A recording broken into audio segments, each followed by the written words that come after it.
Acme Towing Company. That's too far away. Let Henry's do it. Nah, we're ready to close. Let Henry's do it. Henry's is ready to take your call right now. From compacts to semis, Henry is here to help 24/7. Save yourself the hassle and make us your first call. Henry's gets there fast, offering multiple locations to serve the Ozarks. When you're stuck on the side of the road, make the right call. Let Henry do it. I need a change. My workouts are too boring. Oh, I've got an amazing workout for you. Hot yoga. I've lost weight and I'm more flexible. Try our community classes for only $8. Sumit's Hot Yoga. You are going to feel awesome. I'm Nicole Cartmel with the Bank of Missouri. If you're in the market for a new home, you're probably spending a lot of time looking at real estate listings. But there's one main thing you need to do to narrow down your search. Get pre-qualified for a home loan. Mortgage loan officer Shannon Meissner is here. How does this help you to live well, bank well? Getting pre-qualified for a mortgage loan is definitely your first step. Pre-qualification allows you to determine early on how much money you can borrow to purchase a home in connection with your monthly budget. This way you know what homes to be watching the market for. We have lots of different loan options to fit everyone's unique needs. This way we can help you accomplish your homeownership dreams and goals. And the best part about pre-qualification is there's no cost. It's quick, easy, and it makes you a smart buyer. Thanks, Shannon. And of course, our mortgage loan officers like you are here to help you every step of the way. At the Bank of Missouri, we help you live well, bank well. The Bank of Missouri is an equal housing lender. I'm William Beadle from Tolbert Beadle. It only takes 1 second for a person to be involved in an accident. And when the worst occurs, there's only one person that matters, you. At Tolbert Beadle, we want to be the one you call for help. We're the one to get you the compensation you deserve from the insurance companies. Call us today and find out if you have a case. The consultation is always free. Tolbert Beadle, when you need justice.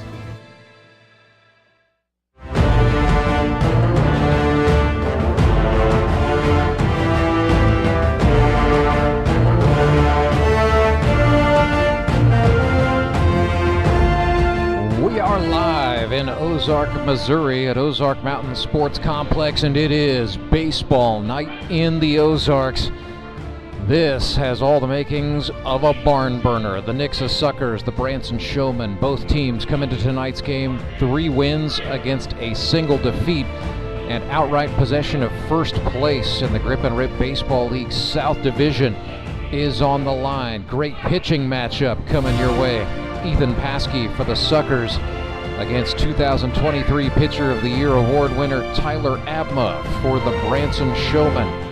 Starters being introduced on what is a beautiful night for baseball here in Ozark. Quick check of the weather. It is right now 78 degrees, partly cloudy.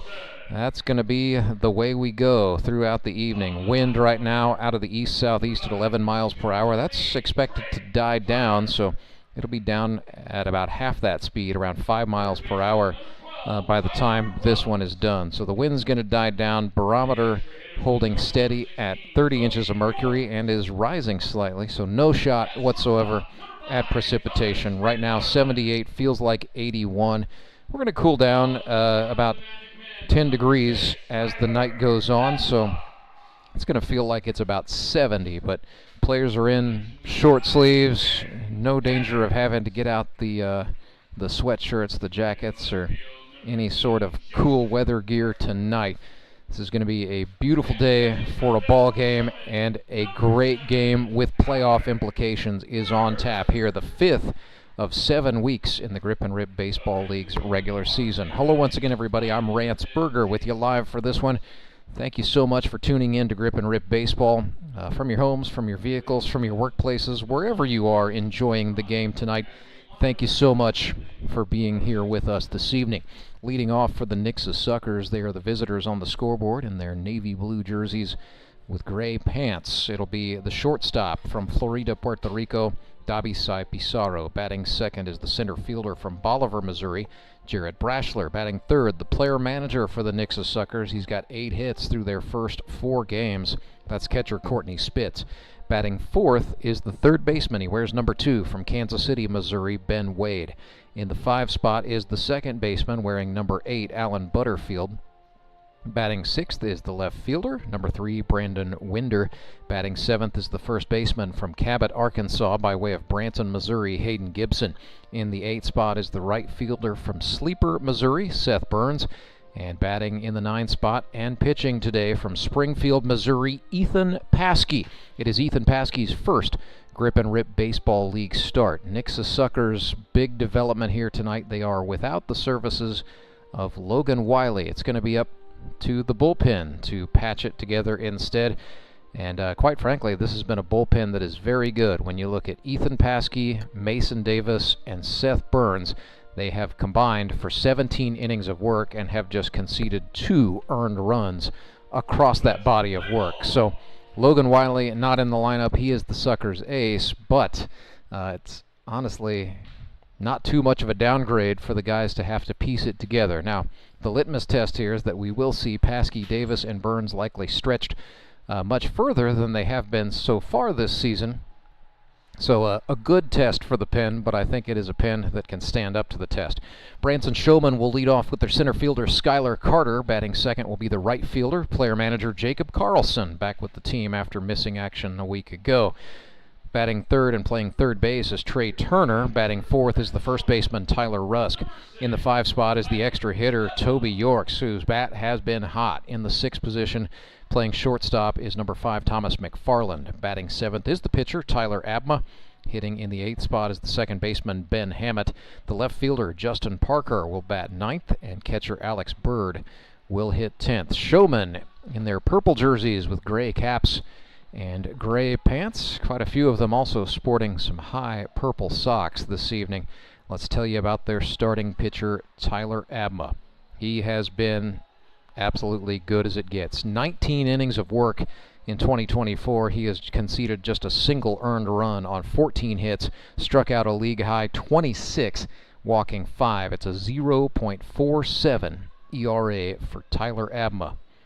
And it's his second year in the league. His first year in 2023, also with the Showmen, he had a 2.25 ERA across 32 innings of work. He is 34 years old, now resides in Branson, Missouri, but he's originally from Miller. After finishing out at Miller High School, he went to Drury University. He is the Missouri single-season and 7-inning game record holder for strikeouts, 22 in a single game, and he had 177 for a season as a senior at Miller High. First batter he gets to face is Dabi Sai Pizarro, and he starts him off with a strike. Michael Gilbert behind the plate for this one, with Edward Browning on the bases, and it's the second game of the day for both men on this umpiring crew from the Mid-America Umpires Union. Just underway here. First pitch at 6:05. Shadow starting to creep as the sun sets here in Ozark, Missouri. So right now, Dabi Sai Pizarro, the batter, ever so slightly in the shadow, but his head is still in the sunlight, and Tyler Abma very much in the sun. We'll start to see the shadow creep probably in an inning or two. That might make the baseball a little bit more difficult for hitters to pick up until the sun finally sets. But lights are on here at Ozark Mountain Sports Complex. It's going to be a great day to watch a game, and this should be a good one. 2-2 the count to Dabi Sai Pizarro as Tyler Abma rocks and fires.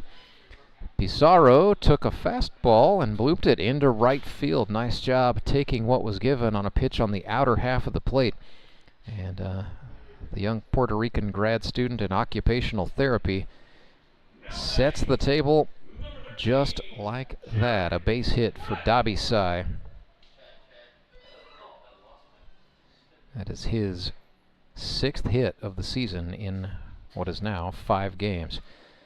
So here is Jared Brashler, longtime veteran of this league out of Evangel University, 57 hits for his career. He has 4 this season, 4 for 14. On-base percentage up at .500, aided by 5 walks. So pretty typical Jared Brashler, likes to work deep into counts. 0-1. He is the senior-most player on this Nixa Suckers team that is definitely favoring youth. A lot of rookies and second-year guys on this club. But they have pulled it together, got off to a 3-0 start, stubbed their toes last week against the Ozark Mountain Ducks, and are trying to get back into the win column. This is in the air, and it will just get out of the reach of the first baseman, Tyler Rusk, unable to make a play on that in foul territory. So Brashler will go back to the batter's box, trailing 0-2. Brash got his name on the Howard Bell Trophy in 2022 as a member of the Springfield Metropolitans, winning the championship. He had 10 hits that season. Statistically, one of his best. Also, just in terms of the fulfillment of winning it all, probably one of the best, he would tell you. 1-2. Says the umpire, Michael Gilbert. Tyler Abma comes set from the midsection. Oh, a check throw. And Abma Pizarro's first step was in the wrong direction, but he was able to get back. Gave him a thrill.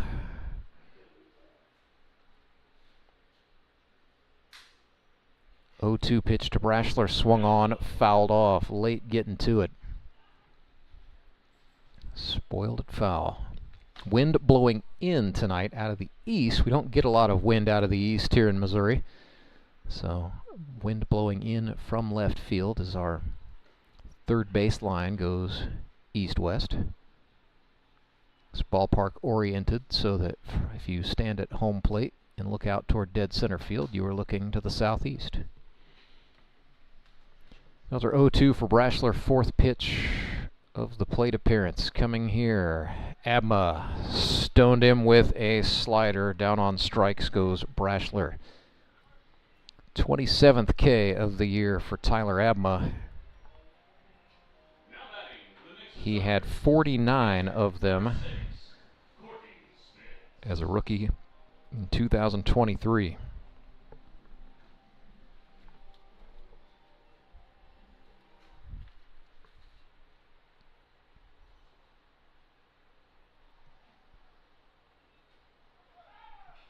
Spitz took an inside-out swing and fouled one off as Abma Pizarro took off. So Abma and the Suckers perhaps tipping their hand there, that they're going to try to take off and steal a base against Tyler Abma and his battery mate Alex Bird.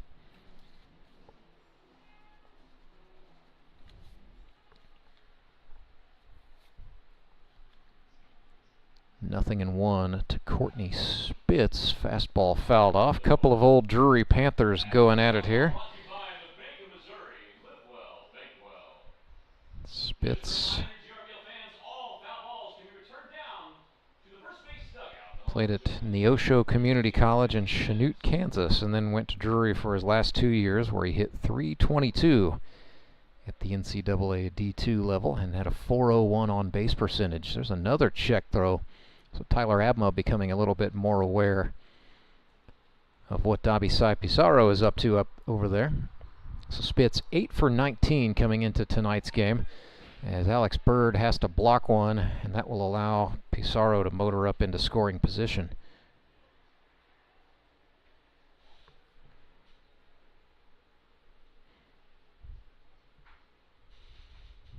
CrossFit Spitz started off in the Grip and Rip in 2019. He was a player manager straight away. Sends this one down the right field line, but tailing foul into the right field bullpen. That was exciting for a hot second, but the ball quickly tailed. Ends up being a loud strike, but Courtney Spitz does have home run power. Hit one out of here a season ago in the playoffs. He's also hit a couple of inside the park home runs in this stadium.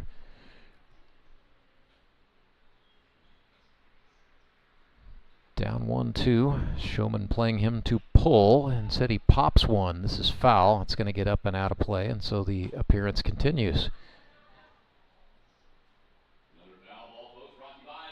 Courtney Spitz and Tyler Abma locked into a pretty good fight here.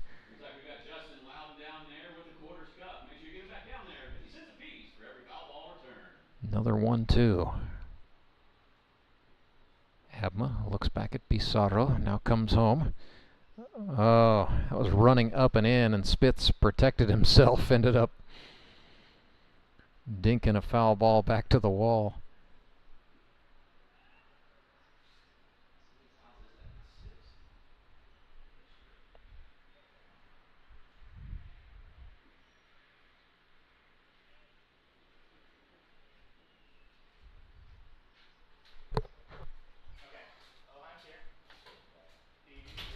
Abma bounces one. It gets away from Bird. Pizarro will advance to third base.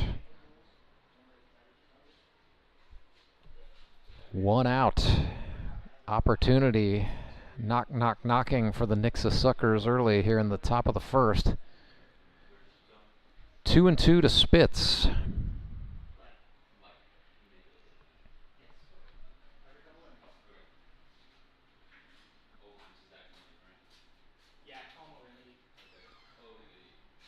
Two pitch from Abma. Swung on a jam shot, fouled back, so we will do another 2-2. Courtney Spitz is fighting here with 2 strikes.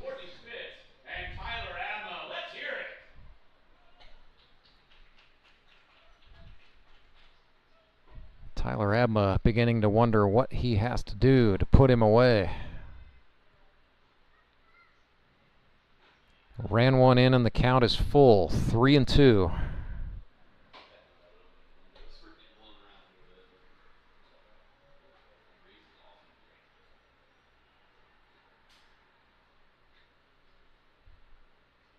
Spitz back in.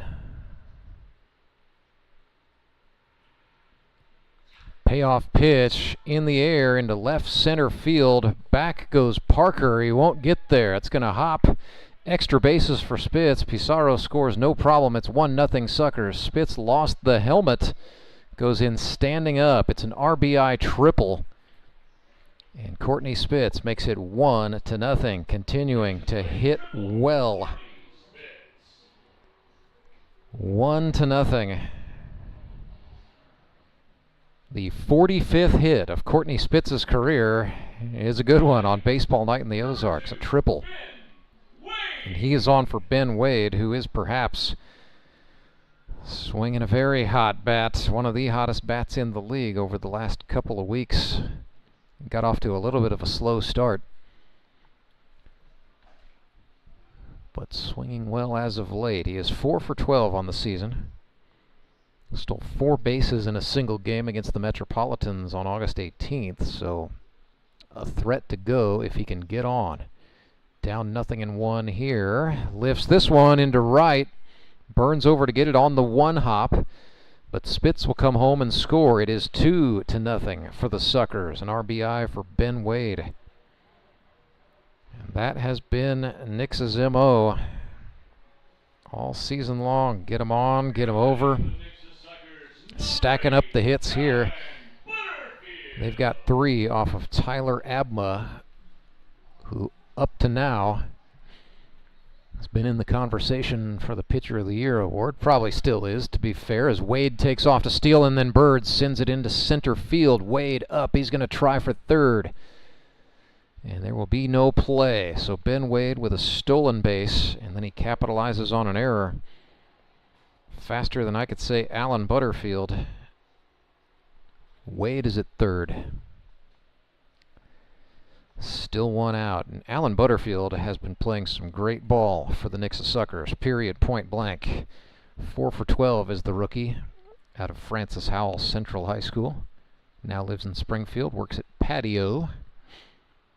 That's P-A-D-D-I-O. Do home loan lending.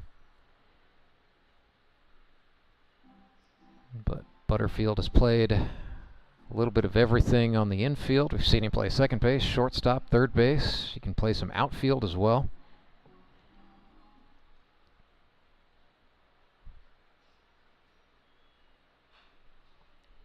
One of those guys who we hope stays encouraged and stays in this league for a long time.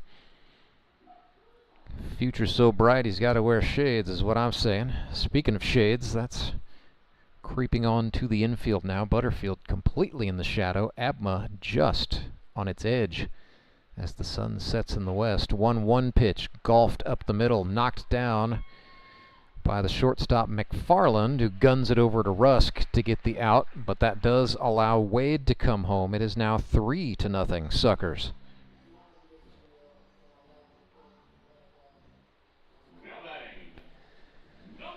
So that clears the bases. 2 outs on the board, and the batter is Brandon Winder. As Nixa pouncing early. Winder, a rookie, 6 for 15 out of Farmington, Missouri. Played junior college baseball at Mineral area. Swung on and chased a Tyler Abma slider there.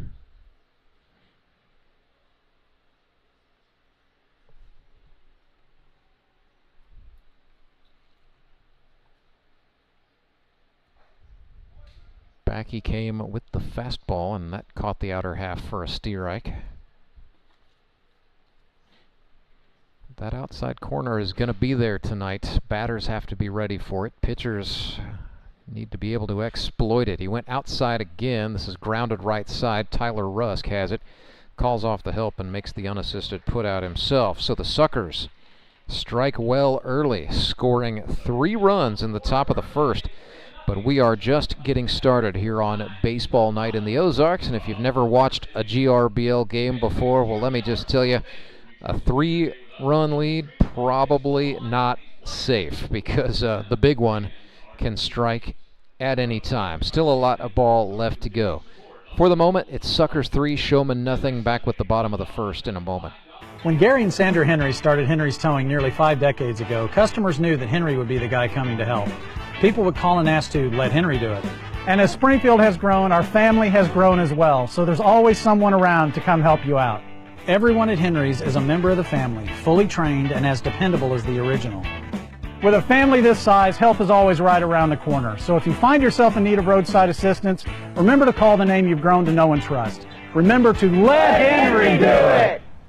I need a change. My workouts are too boring. Oh, I've got an amazing workout for you. Hot yoga. I've lost weight and I'm more flexible. Try our community classes for only $8. Sumit's Hot Yoga. You are going to feel awesome!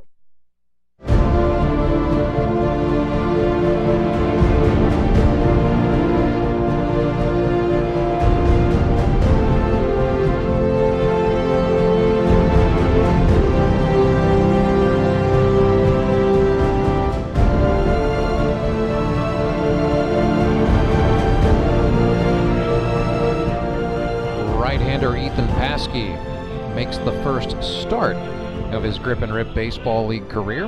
He has been the Suckers' closer up to now, but with Logan Wiley out of the lineup this evening, it is Paschke who takes the ball for the Fish. He's sponsored by Heartland Business Systems. So far in 2024, and for his career for that matter, Paschke, 7 innings, has not allowed a run. He has given up 2 hits, struck out 13, no walks, and 2 hit batsmen.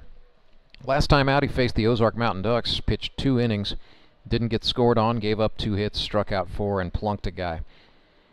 Ethan Paschke, originally from Springfield, Missouri, was the Ozark Conference Pitcher of the Year as a senior at Glendale High School, where he carried a 1.17 ERA and had a 6-0 win-loss record. So certainly plenty of starts in the past for Ethan Paschke. It just happens tonight is his first GRBL start. Started off his college baseball career at Missouri Southern, where he pitched a total of 2 innings, and that was in 2020, so the college baseball season that was not. And then he ended up making a business decision, coming home, going to college at Missouri State in Springfield, Missouri, where he got his degree in business management. But that's in the past. He's out into the working world, and now he's in the Grip and Rip world as Skylar Carter grounds one to first. Dabi Sai Pizarro fired across, and Hayden Gibson was able to hold on to get the first out. It's 3-0 for the Suckers, but this Branson Showmen team is at full strength tonight for the first time in a minute, riding in on a 3-game winning streak. Here is Jacob Carlson. And it is just bat after bat after bat, this lineup. Carlson 4 for 11 for the campaign with 4 batted in. He's got a home run and 2 doubles, 1 strikeout, and 1 walk. So 58 hits for his career as Paschke throws him a breaking ball out of the zone. 2-0.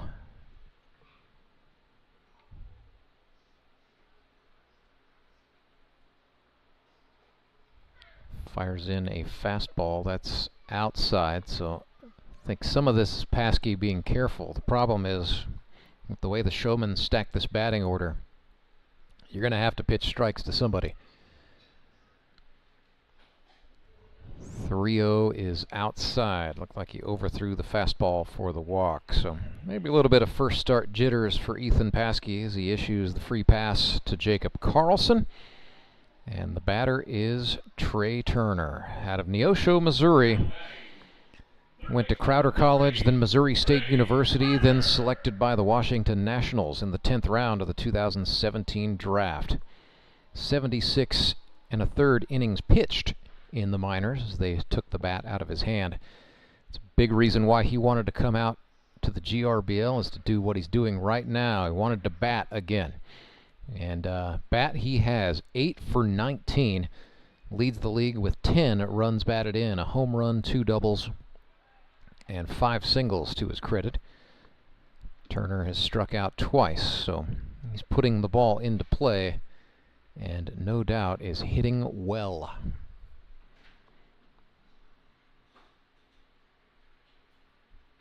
Paschke comes downhill with a slider that Turner puts toward the gap in left center field. That is back, 1 hop, and that is off the wall. Carlson digging in for home. Turner's going to stop at second. A stand-up RBI double for Trey Turner, and the Showmen are on the board. It's now a 2-run ball game, 3-1.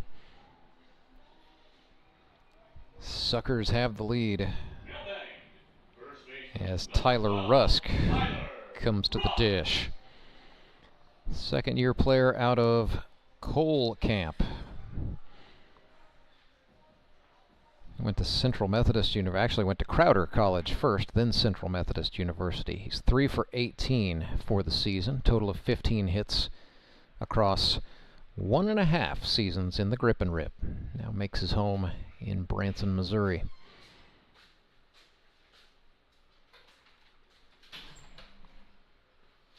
0-1 to Rusk, swung on, grounded. Pizarro, the shortstop, charges in, got the throw right on the button to Hayden Gibson for the second out. The runner Turner does advance, so he is on third base for the hot-hitting Toby Yorks. Toby 7 for 13 with 5 runs batted in this season. 2 of his hits are doubles. 37 hits in the career for Toby Yorks that began in 2020. It looks at a called strike 1.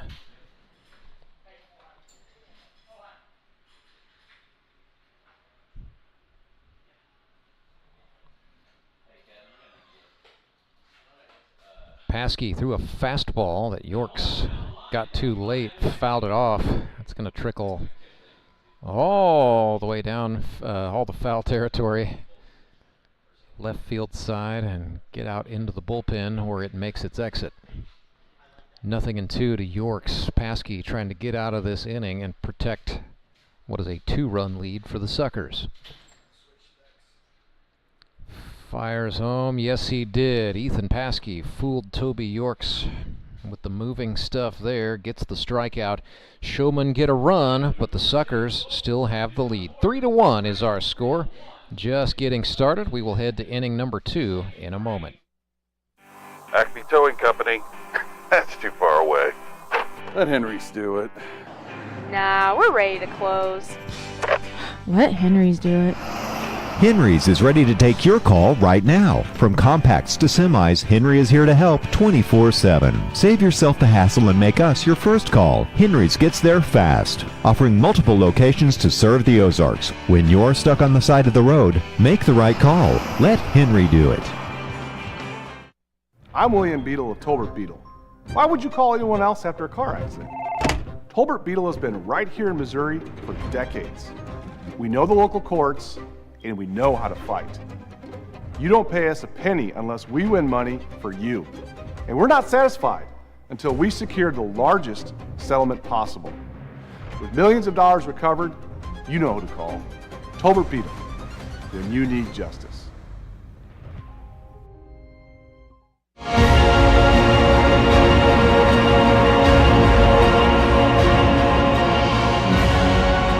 Rance back with you live at Ozark Mountain Sports Complex. 3-1 is our score after one. Nixa Suckers lead the Branson Showmen. And hey, we love Henry's Towing here in the GRBL. Remember, when you're stuck on the side of the road, you got to make the right call. You got to let Henry do it. I've made the call. I've called in David Oheim from Henry's Towing, joining me here in the booth. David, thanks for stopping by. Thanks for having me. So we very much appreciate the support Henry's Towing has shown the league here over the years, and I know we like to have the folks out from Henry's from time to have a good time. Absolutely. So that's what you're doing tonight. Having a great time out here. Tyler Abma's first pitch to Hayden Gibson is swung on, grounded right side.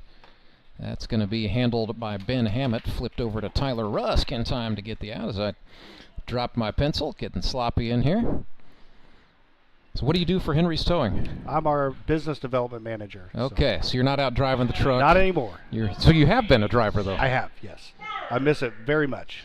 So really, Yep. what is fun about going to pull people out of ditches at 1 a.m.? Here's the deal: when someone calls you, they're never having a good day, and so you go into that situation whether somebody's got a flat tire, or they've been in a wreck, or their battery won't work, and they're having the worst point of their day. And when you show up with a smile on your face and the tools in the truck and ability to get their day going back in the right direction, there is just nothing that beats that instant gratification of changing someone's day for the better.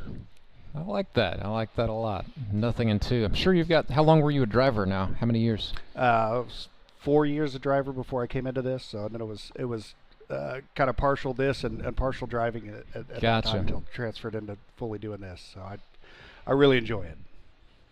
I'm sure you've got some interesting tales to tell. 1-2 pitch to Seth Burns results in a strikeout for Tyler Abma, and a dropped third strike. Then they make the throw 2-3 for the out. So what's the strangest vehicle you ever towed? A horse. A horse. That is a strange vehicle. So you towed that on the flatbed? How'd you do that? No, the horse had fallen into a cellar at a lady's house. She went in to make dinner, and the horse tried to follow her up onto her porch, and there's a cellar under there, and it fell in. Nobody could get it out, so we had to get our rotator truck, stick the boom into her front porch, and rig the horse up, lift it up. Of course, we had veterinarians there, and fire, and lots of other help to get that done. But we got the horse up, saved it, and did just fine afterwards. So amazing. Was not the answer I was expecting, but that's a good story. Ethan Paschke looked at a called strike. So David, in addition to coming out here enjoying the game, you're doing the 999 challenge tonight. Is that right? Apparently so. That takes you just show up to the park. Hey, you're going to do this thing. All right. So 9 innings, 9 hot dogs, 9 beverages. That is correct. All right. So you got through the first inning. Okay. Of course, the Suckers helped you out by stringing a few hits together and giving you time to work there. So that one went well. Yeah, you're gonna need some hits. You're gonna need some offense out of both teams, I think. It's a lot of hot dogs. Gonna need to encourage the boys to work the count. That's all you can do. I'm not sure if I have any strategy advice for you other than do your best. We're rooting for you. Paschke lifts one in the air to right. That's trouble. Gets over the head of the right fielder Carlson. Paschke's thinking about 3 as Jacob rifles that in from the track. And Ethan Paschke, the Suckers pitcher, helps out his own cause with a triple there. So back around to the top of the order go the Fish now. It's Dabisai Pizarro, who is 1 for 1 this evening.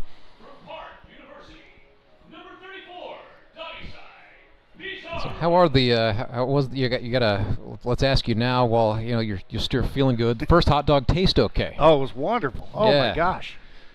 They've got some great hot dogs out here. That's good. I'm sure by about number 7, you'll not want to look at one for a while. There's a grounder to Hammett, and then he threw it away, so a run scores. It is now 4-1. Suckers extend their lead on a mistake by the Showmen. That's exactly what they cannot afford to have happen. E4 on the board.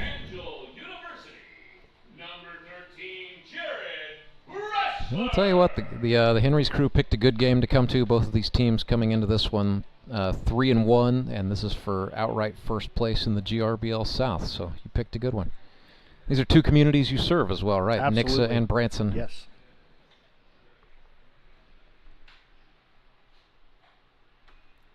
Fastball outside. See, this has been a few years back, but I had a transmission in my wife's vehicle went out when we were coming home on a Saturday night, so it was about midnight on a Saturday, and of course I let Henry do it, made the call, and the driver I had, I wish I would have remembered his name, but he told me I was a little more conversational than most people in that situation, but I was curious. I was asking him questions about what's the most interesting. I got him to tell me this story about pulling a boat out of a backyard that had been was being impounded, I think. So it's the fun when you have the contract with the police department. Yep.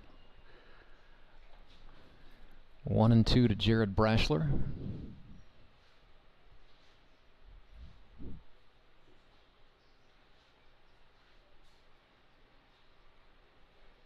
Abma comes home with a slider. That is a strikeout, and that is the inning. So, Oheim, before we let you go, because I know you got a hot dog to eat, Henry's Towing, I know that you don't just support Grip and Rip. You support a lot of sports throughout Southwest Missouri. Sure. Why is it so important for you guys to do that, other than just getting your name out there? Oh, listen, this is where we live, okay? So we enjoy this community. We live here. We want to invest anything that we can back into our community because we want to come out here and watch these games. Some of us aren't physically fit enough to play like these guys are, but hey, I'll be out here and support them any chance I get. Hey, we appreciate it. Well, we'll let you go because we know you got 8 to go. So, David Oheim, good luck on the 999, and thank you so much to Henry's Towing and what you guys do. Seriously, thank you. We really appreciate it. We could not do it without you. So, David Oheim going to go get back at his 999 challenge. Big thank you to Henry's Towing. Remember, when you're on a jam on the side of the road, you gotta let Henry do it. We'll step aside, come right back with more right after this. Acme Towing Company. That's too far away. Let Henry's do it. Nah, we're ready to close. Let Henry's do it. Henry's is ready to take your call right now. From compacts to semis, Henry is here to help 24/7. Save yourself the hassle and make us your first call. Henry's gets there fast, offering multiple locations to serve the Ozarks. When you're stuck on the side of the road, make the right call. Let Henry do it. I need a change. My workouts are too boring. Oh, I've got an amazing workout for you. Hot yoga. I've lost weight and I'm more flexible. Try our community classes for only $8. Sumit's hot yoga. You are going to feel awesome.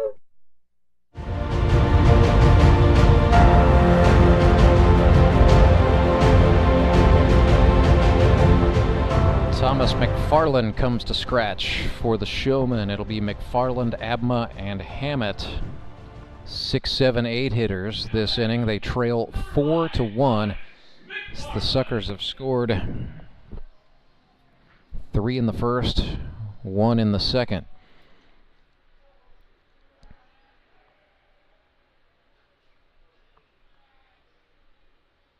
Thomas McFarland, second-year man out of Maryland Heights, Missouri. Counts now even 1-1. Broke in with the Mountain Ducks a season ago. Went 4 for 20. Also pitched an inning and 2/3. Just a versatile do-it-all guy. As a high school baseball player at Pattonville, he played pitcher, shortstop, and center field. Also played soccer. He was a goalkeeper. Also, the National Marching Band Student of the Year. The son of his school's band director. Down on strikes he goes there. So Ethan Paschke getting the better of McFarland in that battle of young guns. And that'll bring up Tyler Abma, so the Branson pitcher trying to help his cause. He is 2 for 6, with 2 batted in. Here in 2024, had 5 hits with the Showmen. 34 years old, second year in this league, but Tyler and his wife Allison lived out in Sandy, Utah for a number of years, where Tyler played in some men's leagues out west. But he was excited when they moved back to Southwest Missouri, got to continue friendships he has maintained with a lot of his former teammates from Drury University, including guys like the GRBL Commissioner Tony Lewis. So although they did not play together at Drury, but they knew each other sort of from mutual intersections in the finance world. Just knew each other, you know, as baseball players. And so Abma very readily signed himself up and has been an impact player from day one onward. He's worked ahead 3-1 against the young gun Ethan Paschke.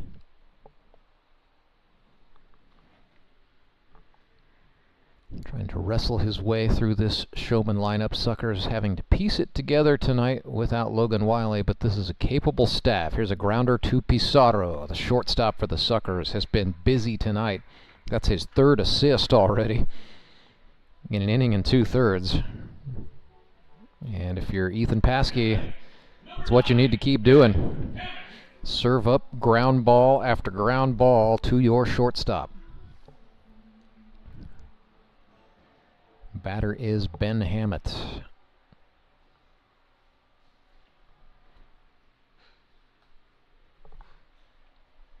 So Hammett looking for a hit. Got his name on the Howard Bell Trophy for the 3rd time as a member of the Springfield Metropolitans a season ago. Rose Hill, Kansas native Ben Hammett went to Oklahoma Christian University. Now calls Nixa, Missouri home with his wife and 3 kids. Chops one to the third baseman. Ben Wade fires across. Gibson dragged the back foot. No, he did not. He was off. Edward Browning, the umpire, right on top of it. So that'll go down. Charged as an error to the third baseman. Sucker's not happy with the call there, but the throw a little too strong. Gibson reached up to get it, but could not drag his back foot in such a way to keep it on the bag, and so that creates an opportunity for Justin Parker. From Branson, that's where he went to high school, though he now lives in Republic. Pitch gets away from the catcher's glove, and that will allow Hammett to move up to second base.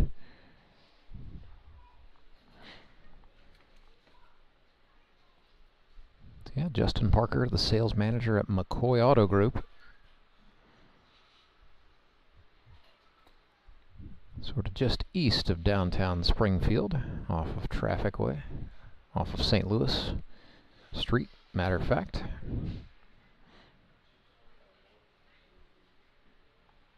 Parker ahead 2-0. He is in the GRBL Hall of Fame. 60 hits for his career, carrying about a .333 average. Swings and clubs this one to the shortstop, Davi Pizarro. Man, that thing just died. A lot of backspin on it. Thought for a second that was going to be a gapper to left center field, but it ran out of steam in a hurry. Davi Pizarro has been busy for the Suckers. They lead 4-1. We head to inning number 3. It's baseball night in the Ozarks, brought to you live and free all night long on YouTube. Big thank you to our title sponsors, the Bank of Missouri, and of course Henry's Towing. When you're on the side of the road, in a jam, you gotta make the right call. You gotta let Henry do it. Acme Towing Company. That's too far away. Let Henry's do it. Nah, we're ready to close. Let Henry's do it. Henry's is ready to take your call right now. From compacts to semis, Henry is here to help 24/7. Save yourself the hassle and make us your first call. Henry's gets there fast, offering multiple locations to serve the Ozarks. When you're stuck on the side of the road, make the right call. Let Henry do it. I'm William Beadle of Tolbert Beadle. Why would you call anyone else after a car accident? Tolbert Beadle has been right here in Missouri for decades. We know the local courts, and we know how to fight. You don't pay us a penny unless we win money for you. And we're not satisfied until we secure the largest settlement possible. With millions of dollars recovered, you know who to call. Tolbert Beadle, when you need justice.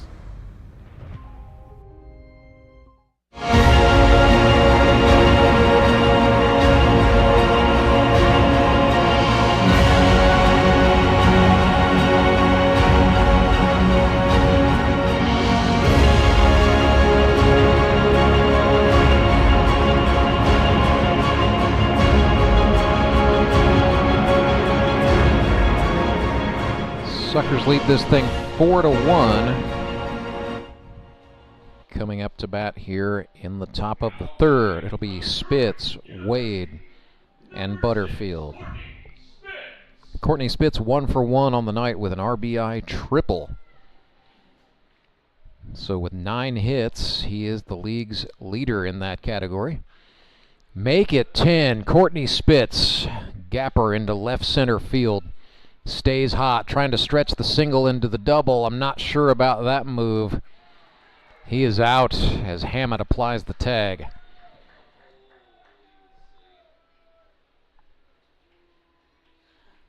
Suckers fans not loving that. A little bit of booing and a little bit of an argument that Spitz was safe, but umpires aren't even going to confer about it. As they wait for Spitz to slow walk off the infield. Batter's Ben Wade. Clean sheets, 1 out. It's 5 hits now on the night for the Suckers, and we're just in the 3rd inning, so this has been their brand of baseball. They have scored 36 runs and have conceded just 7. It was week 3 by the time somebody actually managed to score on this Nixa club, and flip side of that, those 36 runs in 4 games lead the league. Ah yes, the thirsty 3rd inning, I almost forgot. That's a big thing. If you've never been to a grip and rip game and you've got a big thirst, you need to be here to catch a foul ball in the thirsty 3rd inning. First base side has been the place to be for that today. But any fan who catches a foul ball and returns it to the concession stand during the 3rd inning gets a cold brew for FREE. You can't beat that. Alan Butterfield bats for the Suckers following that strikeout to Ben Wade. So nobody on, 2 out. Tyler Abma starts him off with a slider that he fouls off.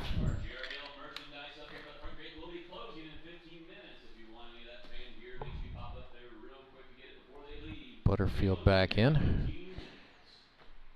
Not sure what the delay was there, but here we go.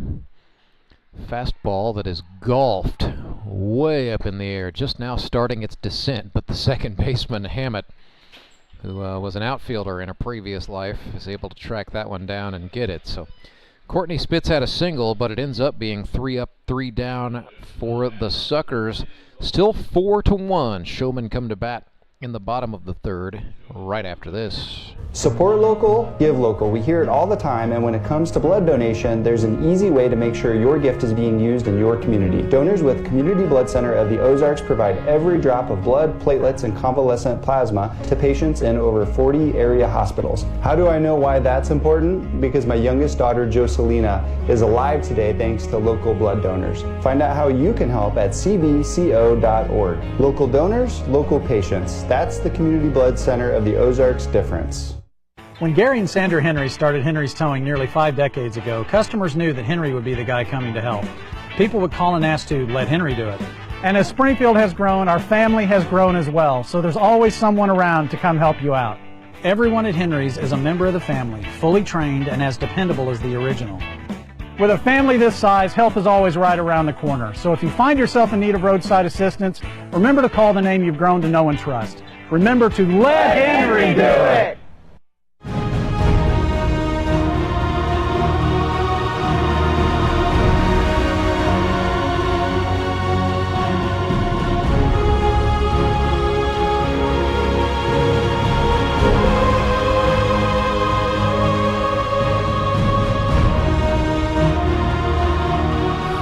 Four to 1 is the score. Nixa Suckers have the lead. Bottom of the third with the 10-1 and 2 hitters coming up for Branson. That's Alex Bird, Skylar Carter, and Jacob Carlson. So here's the catcher, Alex Bird, with his club trailing by 3 runs.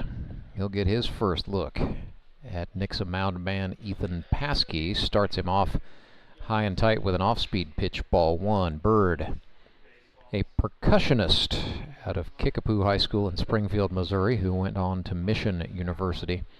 3 for 10 in his young GRBL career, and he looked at strike 1 there.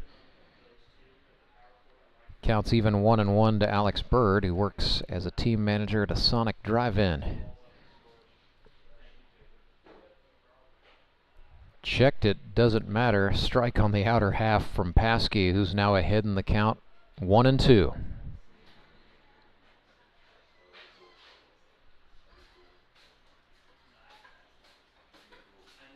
And a breaking ball slider sent Bird bailing. Down on strikes he goes. Great sequence from Ethan Paschke, collecting his 3rd strikeout of the night. And back to the top of the order go the Showmen, trailing by 3. Bring up Skylar Carter. He is the league's all-time leader in hits, 77.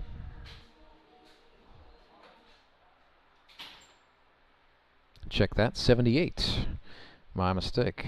Failed to count his last one.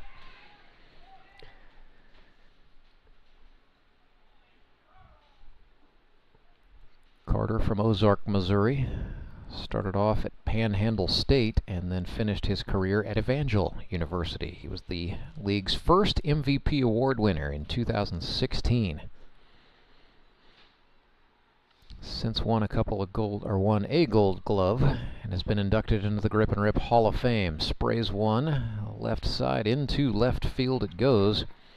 And a nice job by Brandon Winder for the Suckers with the sun in his eyes, tracking that one down to make the out. So 2 down. It doesn't get easier as Carlson comes up. Walked on 4 consecutive pitches his first time up. He would like to see a strike here. Young gun from College of the Ozarks. He is originally from Nixa, Missouri, but has been a Branson Showman since 2022. Became the club's manager this past off-season following the retirement of Cole Rourke.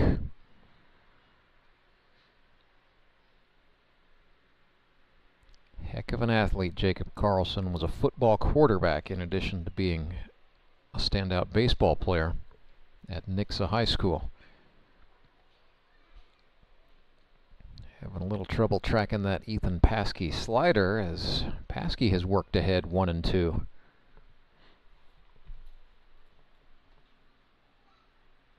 Fastball high. Carlson does not chase upstairs.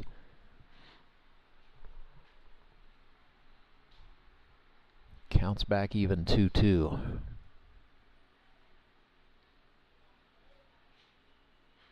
Breaking pitch swung on, fouled back to the screen, so Carlson under it. Timing was pretty good.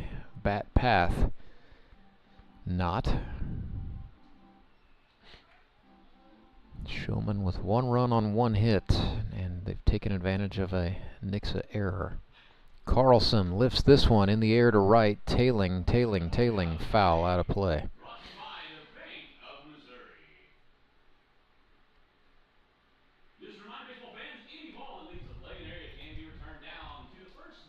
So if the Showmen win this game, they will improve to 4-1 and knock Nixa into second place in the GRBL South. Flip side of that is if the Suckers win this thing, they will then have 2 victories over the Showmen, which would not quite lock down the GRBL South Division just yet, but it would put them in the driver's seat.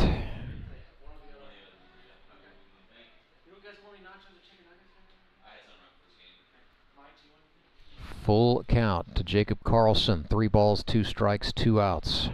Ethan Paschke trying to finish the inning.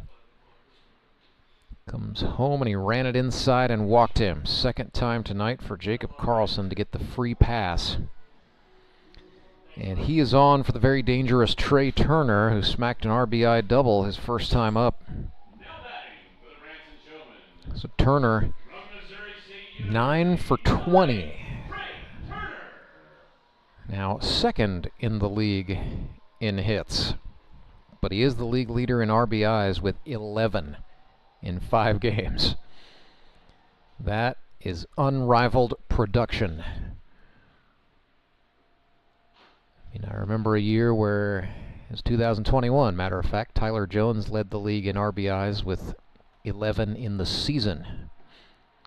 That was through 9 games. So Turner really doing something special in the way of bringing runs across as he looks at a strike. Counts even 1-1.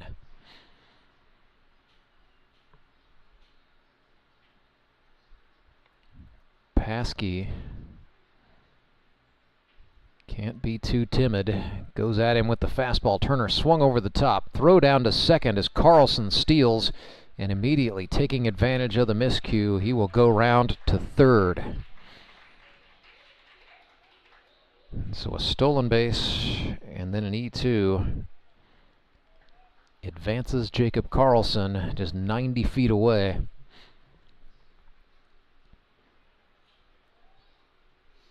Ups the opportunity for Turner here. Ball, 2 strikes.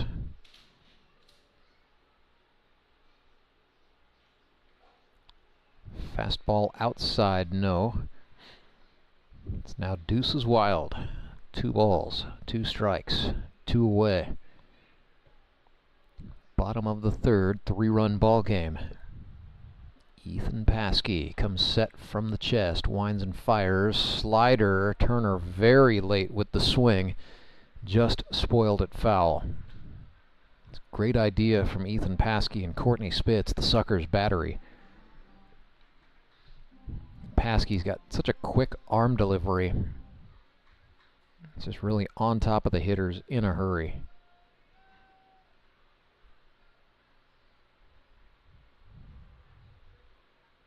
Set Turner up away, and they caused a foul ball there. So Turner, I don't know if he broke his bat. Wants some pine tar.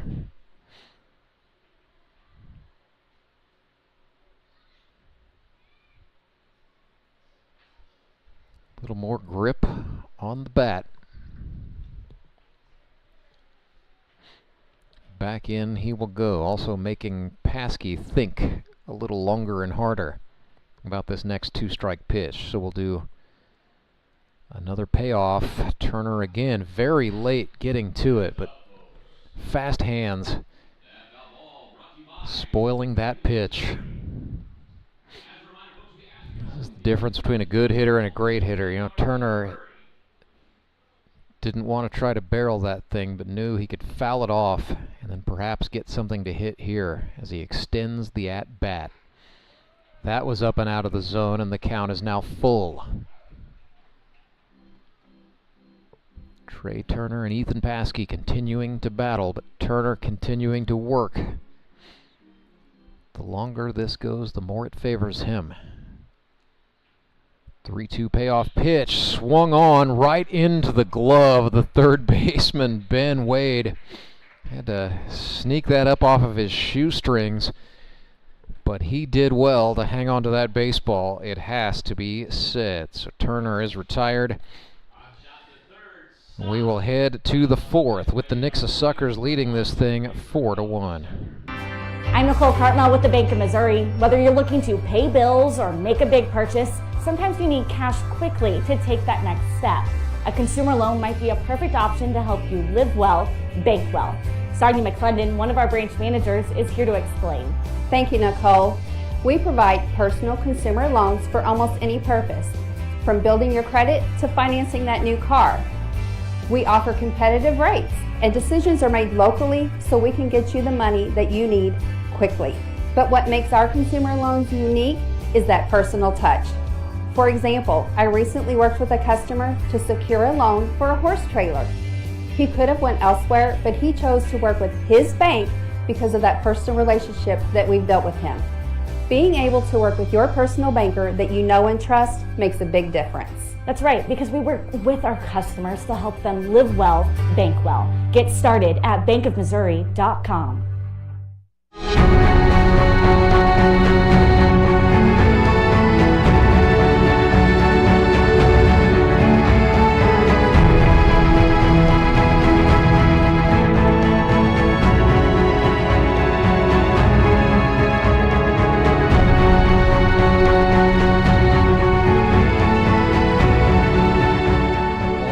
Surprised, even trailing 4-1, the Branson Showmen are going to hang with their starting pitcher Tyler Abma. So if you're new to the GRBL league rules, we don't have a pitch count restriction, but there is a limit on the number of innings any pitcher may throw in a single game. It's generally 3 innings. However, each team may designate one pitcher with what's called the 3+ designation.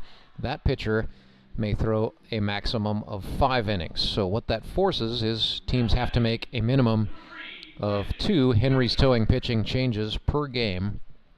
But how they split it up, it's really up to them. You can go 3-3-3, you can go 5-3-1, you can go 5-1-3, or some teams go 5-1-1-1-1.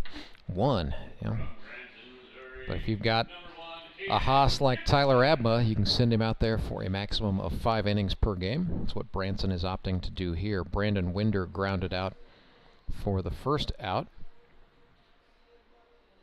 So that'll bring up Hayden Gibson, standing into the left-handed batter's box. Gibson from Branson High School, but now lives in Cabot, Arkansas. Suburban Little Rock, if you will. 0 for 1 tonight. 1 hit on the season, so a little bit of an uncharacteristically slow start for Hayden Gibson. Really struggles in the hot weather, so this is really his time of year right here, right now. Temperature in the 70s. Did that hit him? Or did that hit the bat?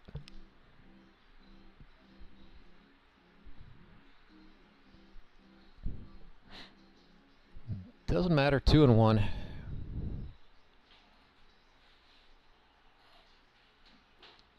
Abma came in with a slider for a called strike. Gibson steps out, then steps back in for the 2-2. Lifts one. Foul. Abma attacked on the outer half there. It's Hayden Gibson, multi-sport athlete. Played semi-professional soccer as a goalkeeper in Germany before coming back stateside. Swung on and missed there. Abma got him with the off-speed stuff.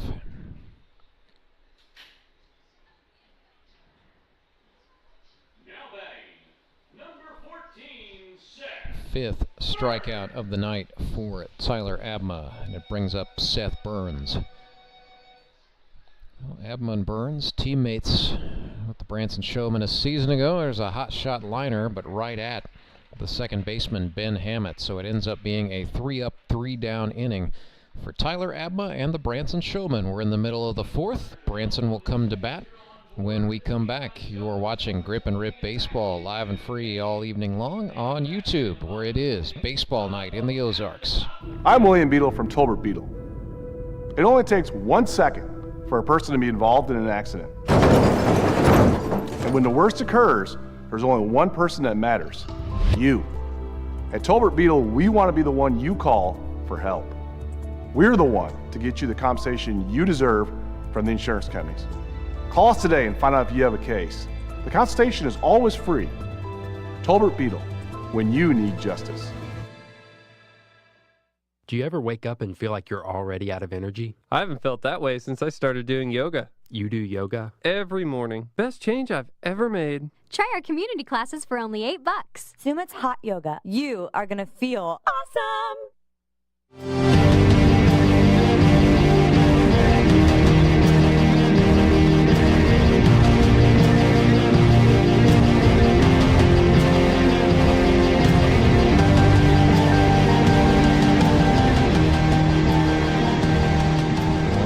In the chess match between the managers, Courtney Spitz is also going to stick with his starter, Ethan Paschke, back out here to work the fourth for the Nixa Suckers. So Showmen burned their 3+ designation on Tyler Abma. Not much of a surprise, but this will be definitely the farthest we have seen Ethan Paschke go in his young GRBL career, as he's out here to try to throw the fourth. So again, Suckers tonight without the services of their ace, Logan Wiley, as they do have, the cupboard most certainly not bare. They started Paschke, who's been their closer. They've also got Mason Davis, who's been very effective in middle relief. They've got Seth Burns, who's been a little bit of everything in terms of pitching in this league. He's out in right field right now. Courtney Spitz can also come pitch. We've got some other guys, Dabisai Pizarro can pitch if he needs to. So they've got some options. Do the Nixa Suckers. We will see if the Showmen can claw their way back into this thing, if they try to press Nixa's pitching staff later in this game. It's 1-0 to Tyler Rusk, who swings on and misses to make it 1-1.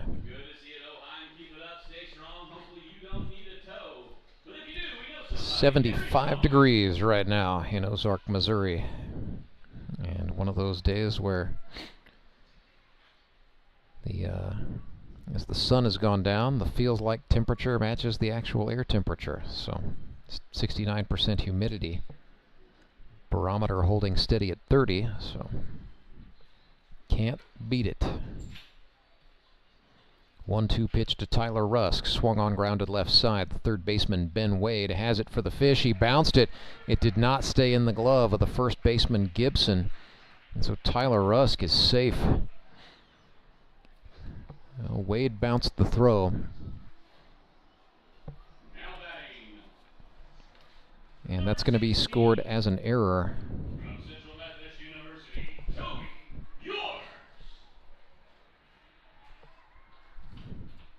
Toby Yorks stands in.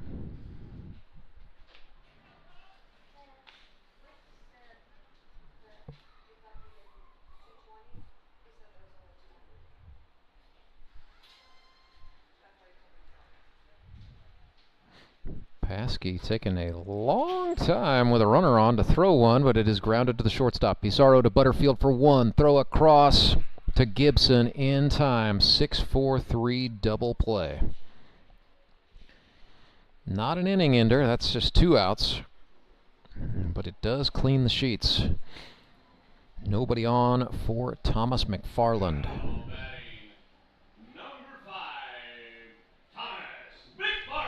McFarland 0 for 1 tonight.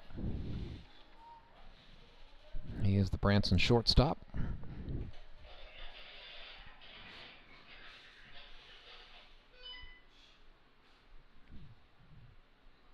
And when he's not playing baseball, Thomas part of a band called Blue Madison, which you can find on plenty of streaming services wherever you get your music.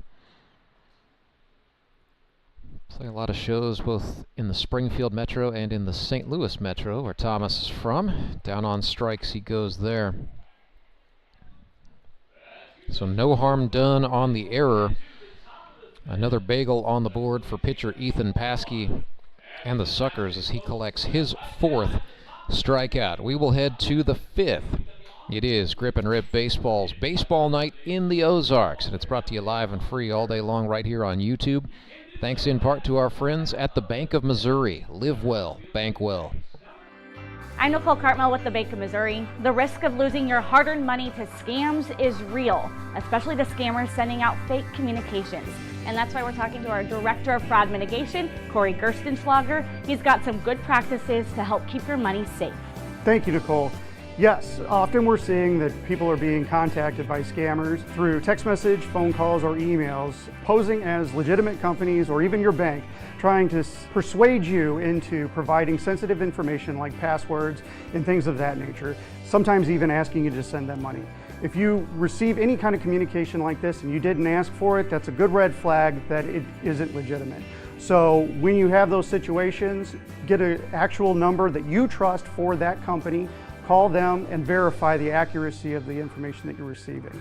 Good rule of thumb is make sure to check your accounts frequently and report any suspicious activity. Thanks, Corey. At the Bank of Missouri, we help you live well, bank well.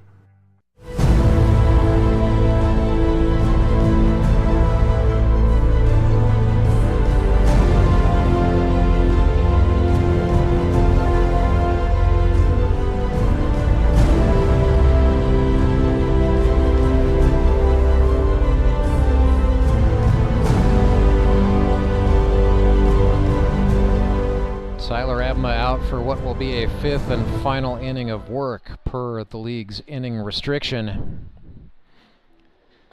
Got knocked around a little in the first and then has settled in to a pretty good ball game. So 4-1 score remains. It'll be Ethan Paschke up for the Suckers, followed by Dabisai Pizarro and Jared Brashler. Paschke hit a triple his first time up, so he's 1 for 1. He's also 4 for 10, launches one in the air into shallow center. Could be trouble. Skylar Carter instead tells Ben Hammett not to worry so much, makes the catch and the out. So 1 down, back up top we go. The native of Florida, Puerto Rico, Dabisai Pizarro, came up through the Carlos Beltran Baseball Academy, then went to Park University, finished out a bachelor's degree. He is now in Springfield to study for a master's at Cox College in occupational therapy. Said he wants to gain some experience here in the 48 states and then eventually head back to his native Puerto Rico with the knowledge he has gained to make a difference in the occupational therapy world. To me, very inspiring, very admirable.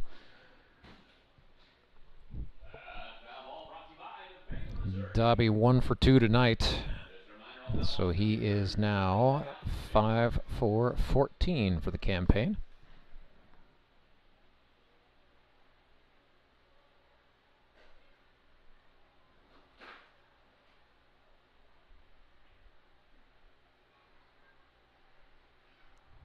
Counts even 2-2. And now time is called. That was the hitter Pizarro asking for it. Showman fans letting him hear it just ever so slightly. Abma comes back home, and then he got him to chase the breaking stuff. The 81st strikeout of Tyler Abma's career. His 6th of the game. Sets up Jared Brashler here. 2 out and nobody on.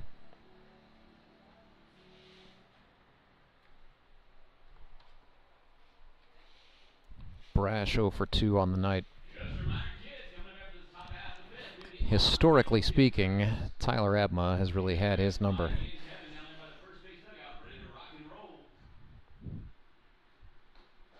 Fastball from Abma on the inside half of the plate. He gets it called strike, and it's very quickly 0-2 to the commercial pilot. Abma came back at him, tried to get him to go down and chase the slider. He did not. So a little bit, not a bad idea on an 0-2 pitch necessarily, but we're 1-2 now. And then a miss high. That evens us up. It's 2-2 and 2. To Jared Brashler here in the top of the 5th. Abma again tried the slider. That one missed low. Touches his chest to say my bad to catcher Alex Bird, and the count is now full. Brashler chases strike 3, but the ball gets away from Bird. He will get on by way of the dropped 3rd strike. So 7 strikeouts now for Tyler Abma, but the inning continues. And the reward for that and the hustle by Jared Brashler brings up Courtney Spitz, who is 2 for 2 tonight, a triple and a single, and a run batted in. He is the league leader in hits, 10 for 21. Swung on and missed there. I was thinking about a dinger, so hitting .476, why not let it fly?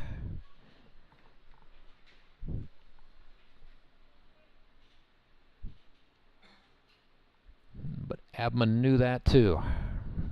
He knew the first swing was going to be of the out of the cleats variety. Runs one in, it gets away from the catcher Bird, allowing Brashler to move up into scoring position.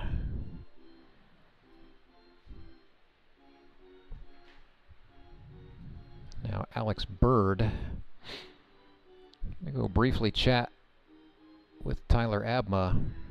And Tyler knows he's at the end of his outing here, and he knows how important it is to just get Courtney Spitz right here, right now.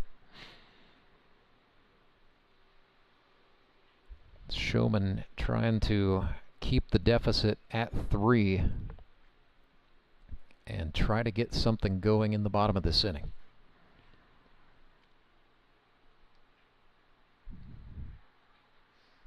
The 1-1 to Spitz is a fastball that hit Bird in the chest, and then it went to the backstop once more.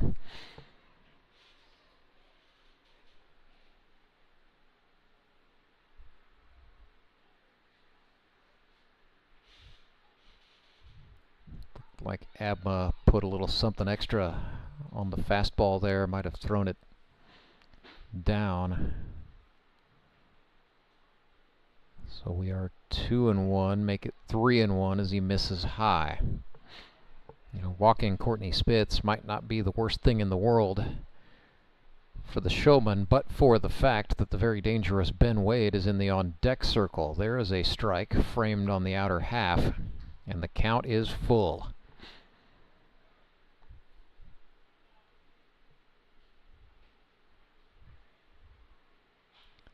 Off speeder, sent into left. That's going to drop down. 3 hits in the ball game for Courtney Spitz. It is 5-1. Nixa Suckers and their player manager absolutely letting it all hang out. He now has 9 RBIs on the season. Second in the league in that category, but I'm sure he will take first place in the GRBL North as the consolation if his club can get the win tonight. So 5-1 for the Suckers. Ben Wade is the batter. He's 1 for 2 tonight, and he has driven in a run. Looked at a called strike on the outer half. 6 hits now for the Suckers in this ball game. Showmen have committed a couple of errors to go with that.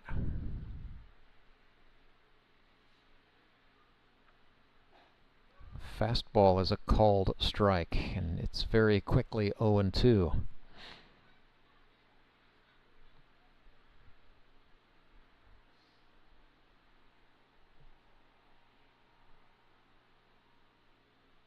Abma from the belt.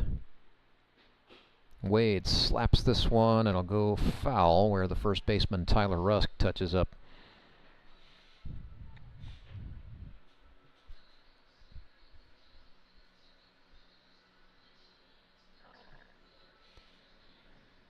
So once again, Tyler Abma finds himself 2-strike pitch to a potent hitter, just trying to get out of this inning and give way to the next guy up. The 0-2. Swung on, lifted in the air to center field, and backpedaling to get that is the second baseman, Ben Hammett. He hauls it in, makes the grab, gets the out, but not before the Suckers add one. Courtney Spitz drives in Jared Brashler, who reached on a dropped third strike. 5-1 is the score. Nixa out in front. Showmen look to answer when we come back for the bottom of the fifth. When Gary and Sandra Henry started Henry's Towing nearly 5 decades ago, customers knew that Henry would be the guy coming to help. People would call and ask to let Henry do it. And as Springfield has grown, our family has grown as well, so there's always someone around to come help you out. Everyone at Henry's is a member of the family, fully trained and as dependable as the original. With a family this size, help is always right around the corner. So if you find yourself in need of roadside assistance, remember to call the name you've grown to know and trust. Remember to let Henry do it! I'm William Beadle of Tolbert Beadle. Workplace injury? You can't afford to be financially set back. In Missouri, our workers' compensation laws are found in Chapter 287 of the Missouri statutes.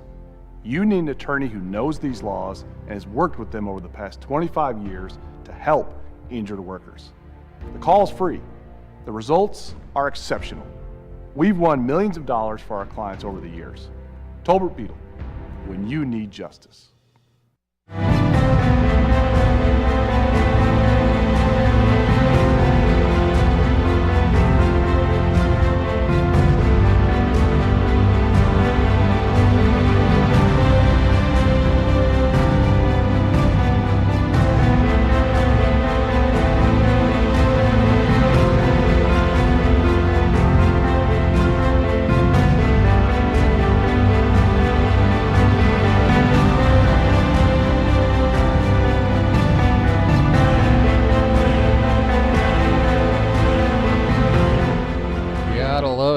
Good fifth inning kids race there.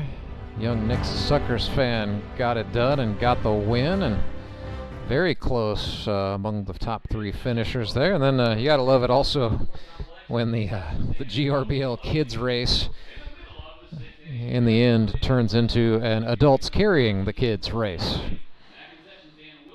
Just good, wholesome fun. It happens every game in the middle of the 5th inning. What has become a time-honored tradition has become a big hit with all of the families who love GRBL baseball. So Tyler Abma's day is done for the Branson Showmen. He conceded 5 runs. 4 of them were earned. He's still staying in this thing, coming to bat, however. He just is out of pitching eligibility. But he can still stick it, and I expect we'll see him play somewhere on the infield before this one is done. Showmen have Justin Loudon up and getting warm in the bullpen. Nixa, meanwhile, sticking with Ethan Paschke. This is the farthest he has gone in a start, and he has really answered the bell. I have been impressed with this young rookie, Paschke.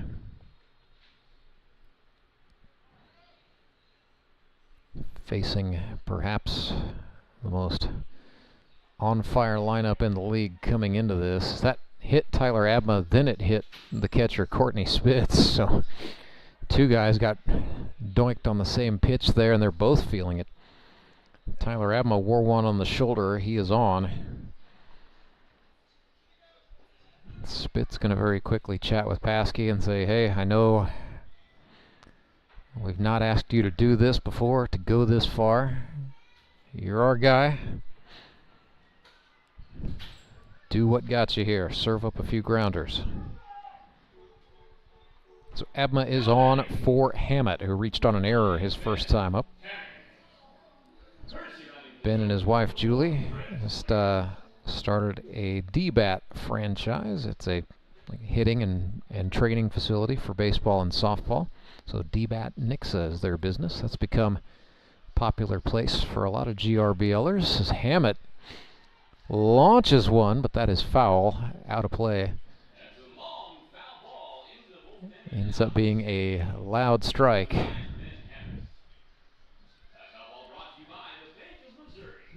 a little early getting on that one rather, from Paschke, I should say. But yeah, we've got kind of a hotbed of places to train here in Christian County, Missouri. Got the new D-Bat, and then you got the Marucci Clubhouse here at Ozark Mountain Sports Complex. You got the tried and true Cy Sports Training Center. A lot of guys like to spread it around and train at all three of them a little bit. Dobby Cy Pizarro, the shortstop, lost the handle, and then he bounces one to Gibson. So the Showmen are going to end up with two men on. That is Chris Leggett running for the pitcher Abma, and then Hammett is now on. E6 is the scorer's decision, and I think that's pretty fair on the part of Zach Still. He is the official scorer for this one. Today's director of the broadcast is Jacob House. Also got Daniel Davis and Kevin Robertson getting it done on behalf of the league. Right up the middle it goes. Butterfield steps on the bag for one. Gibson able to lost it momentarily, then found it, so they will get the double play on the 4-3.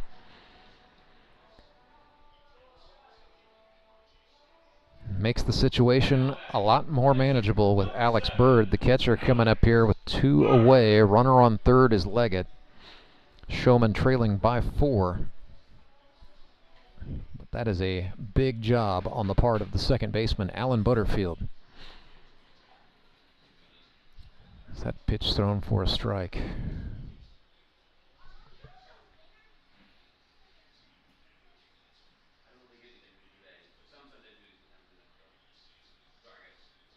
Oh, 1 pitch got away from the catcher Spitz, and Leggett is just going to come across. No play at the plate. It is now 5-2. Could end up being a big run later. Back to a 3-run ball game. Back to empty bases.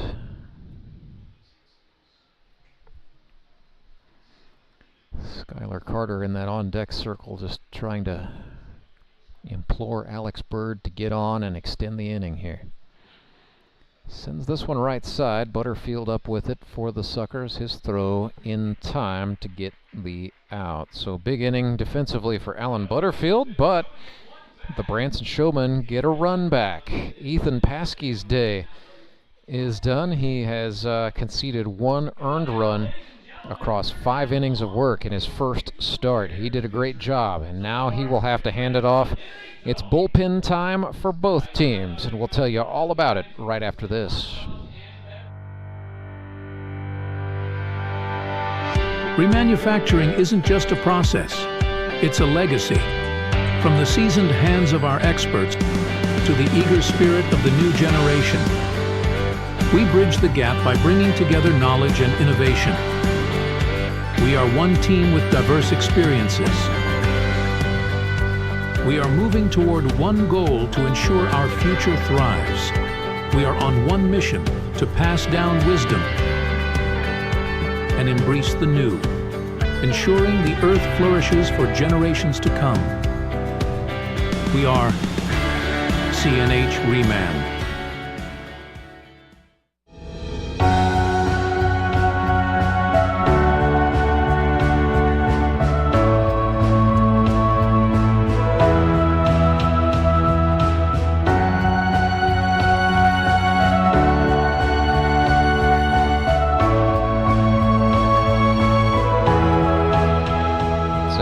Towing pitching change for the Branson Showmen as they call on the right-hander from Lebanon, Missouri, Justin Fruit. Snacks Loud to try to help Branson battle back into this thing. More on Loudon in a moment. Couple of defensive maneuvers as well for the Showmen in the outfield. They have brought on Chandler Maples. He is in right. And Chris Leggett, who we saw courtesy running for Tyler Abma in the top part of this. Or check that, that was in the bottom of the 5th. Leggett coming on to play left. On the infield, it is still Trey Turner at third with Thomas McFarland at short. They have got Marcus Rader playing second base and Tyler Rusk at first. Still Skylar Carter in center field. Still Alex Bird behind the plate. And the mound man is now Justin Fruit Snacks Loudon, sponsored by Twin Crescent Drive-In, a drive-in movie theater in Buffalo, Missouri. So Loudon out of Lebanon played his college baseball at St. Louis County Community College in Merrimack. Thus far in 2024, 13 earned runs in 6 1/3 innings pitched. He has scattered 4 hits, 3 strikeouts, 14 walks is really the story of the way it has gone for Loudon. Really given up too many free passes. He has also plunked 4 batters in 4 games, so it's an 18.47, the high ERA, as the statisticians like to say. We expect if Loudon can get a few clean ones here against the Suckers, he can make his numbers look a lot better in pretty short order. Loudon's best season, I would argue, would have been 2022. That was sort of the second in a run of 3 championships that he won. 1 with Moon City and then 2 with the Mets. He had a 5.84 ERA that year across 12 1/3 innings of work. Struck out 12, walked just 6. So for Justin Loudon, the key is very simple. Throw the ball into the strike zone. Don't allow too many walks. He's going to face Alan Butterfield, Brandon Winder, and Hayden Gibson here in inning number 6. 5-2 is the score. Nixa Suckers lead this game in week 5 of a 7-game regular season, determining first position outright in the GRBL South Division. Both these teams 3-1 as Butterfield gets a single out into left. He'll enjoy watching that back a little bit later tonight. His first hit of the evening is a good one. So he is on for Winder. Taking a look at the standings, Republic Locos have, by virtue of a 3-2 loss today to Moon City, have fallen to 3-2, but they are still in first place in the GRBL North. That's because both the Metropolitans, or no, check that, Metropolitans are in second. They're 2-3, and the Mavericks are 1-4. Apologies there. So Locos 3-2, Metropolitans 2-3, Mavericks 1-4. Republic at the moment with a 1-game lead in the GRBL North. Here in the South, it's the Suckers and the Showmen both at 3-1, and the Ozark Mountain Ducks at 2-3. So the South Division standings will be clear-cut at the conclusion of this ball game. Somebody's going to be 4-1 and effectively have the number 1 overall seed. Somebody's going to fall to 3-2. Winder skies one into shallow left. In to get that as Chris Leggett makes the catch for the out. Good to see Chris Leggett back out there looking no worse for the wear. Got hit in the face with a fastball a week ago. Understandably came out of the game. It's not, it's just very scary anytime you see a batter get hit in the head. It makes you fear for the worst, but Leggett didn't start tonight, but he is in the game, and he's going to see action again as one is sprayed foul off the bat of Hayden Gibson. So Hayden Gibson, the GRBL Rookie of the Year Award winner in 2020. Chris Leggett won the Gold Glove that year, and Gibson was the Rookie of the Year. Loudon got him to hit a grounder to Tyler Rusk, and the Showman first baseman will take it himself, step on the bag for the unassisted putout and the second out. Does allow the runner Butterfield to advance, so he's into scoring position at second base. And that's where he's hanging out for Seth Burns, who had a red-hot start to the season with the bat in his hand. It's the best hitting Seth Burns we've seen for a while. And he's going to stay hot. 6th hit for Seth Burns in 5 games. That's going to bring in a run for the Suckers. It is now 6-2. Third-degree Burns gets it done for the Fish. He is now 6 for 13 on the season with 5 RBIs. 2024 Seth Burns might just be best Seth Burns.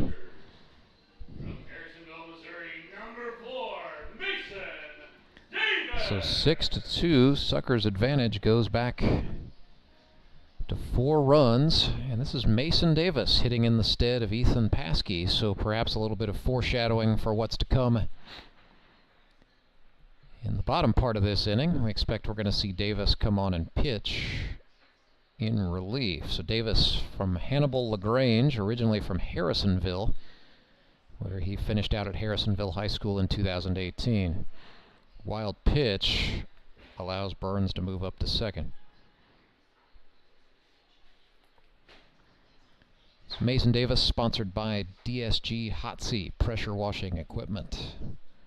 This is his first plate appearance in a GRBL game. Been used as a pitcher, but we do know he can swing it. He got some ABs in the GRBL preseason jamboree. Those just don't count because it's the preseason. So we're getting our first look at Mason Davis as a hitter in game action. He's worked ahead 3-0. And then Loudon ran one inside. So we talked about Justin Loudon needing to avoid the walk. And the problem for Loudon has really been, once the first one happens, it sort of opens the floodgates. So we will see if Alex Bird and his Branson teammates can get him to dial it back in. Dobby Pizarro is the batter, 1 for 3 this evening. Singled his first time up in the first. Loudon misses low with a heater, 1-0. First and second, 2 outs for the Suckers. Another bouncer, runners go. Bird got to it, but he's just going to hang on.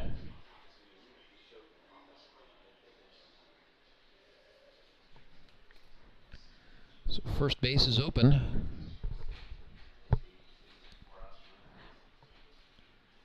Two down, 2-0 pitch. Slider inside, no.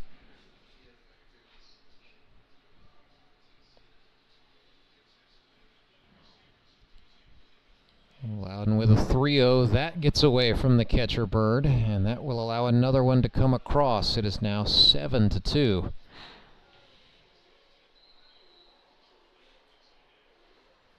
Suckers stretch the lead to 5. Wild pitch resulting in a run. Also a walk to Dobby Pizarro there. So here is Brashler. 0 for 3 tonight, but scored a run in the 5th. Reached base on a dropped third strike. Stole a base, advanced on a wild pitch, and then a Courtney Spitz single brought him home. Behind here, 0-1 against his former Springfield Mets teammate Justin Loudon. Back even at 1-1.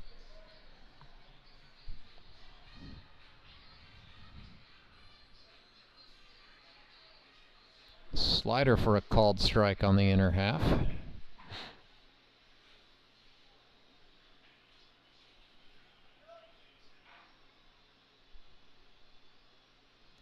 Loudon has what he wants from the catcher Alex Bird. Comes home with a 1-2. Again, missing low. That's been the MO for Loudon tonight, and it's resulted in a couple of costly wild pitches.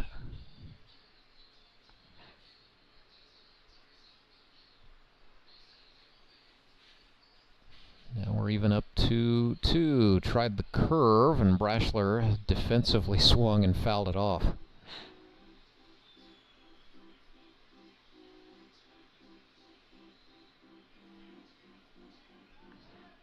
So we'll do another Deuces wild pitch here. 2 outs, 2 balls, 2 strikes. 2 runners on for the Suckers in this 6th inning. Full up, 3-2, after Loudon misses down and in.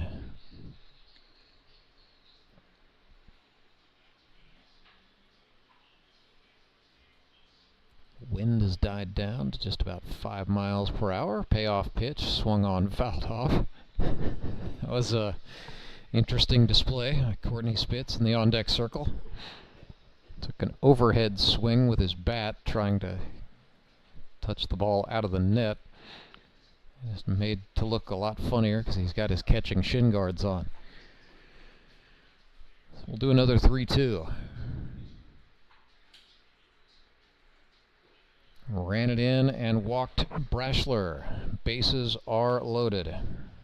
So that is now 3 straight walks for Justin Loudon, exactly what he and the Showmen did not want. As Spitz takes off those shin guards and comes up here. He is 3 for 3 on the night with a pair of runs batted in. Good grief.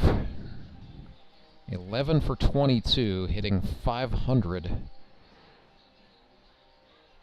7 RBIs.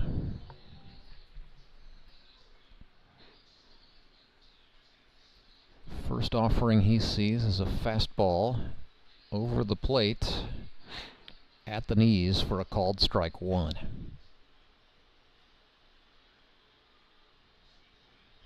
Loudon works outside that time, no.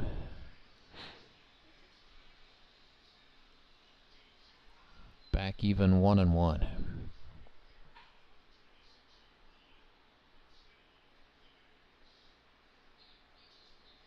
Breaking ball, swung on and missed.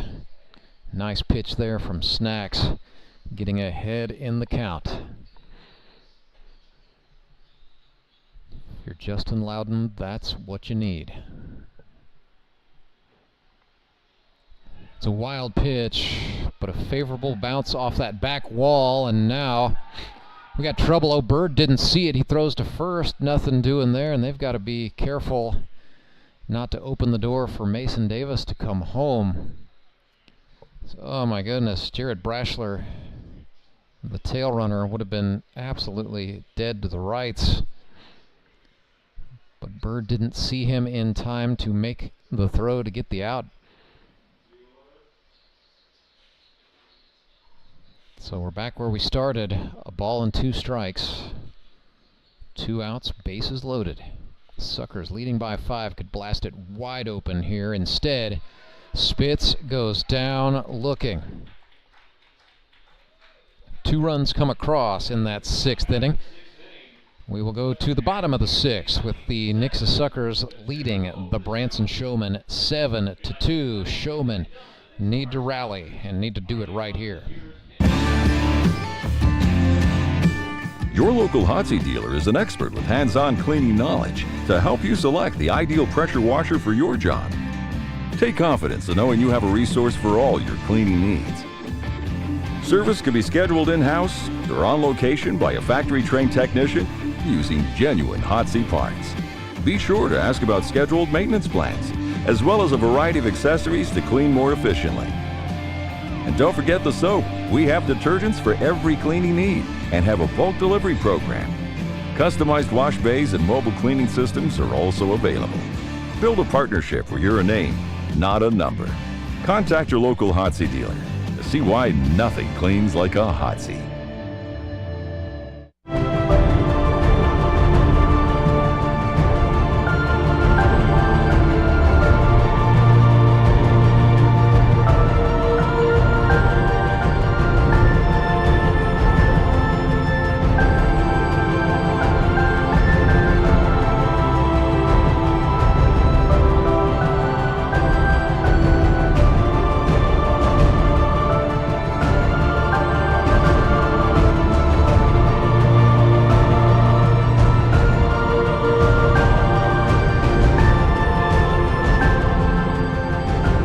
As we suspected, it's a Henry's Towing pitching change for the Nixa Suckers. They will go to the pen and they will go to Mason Davis.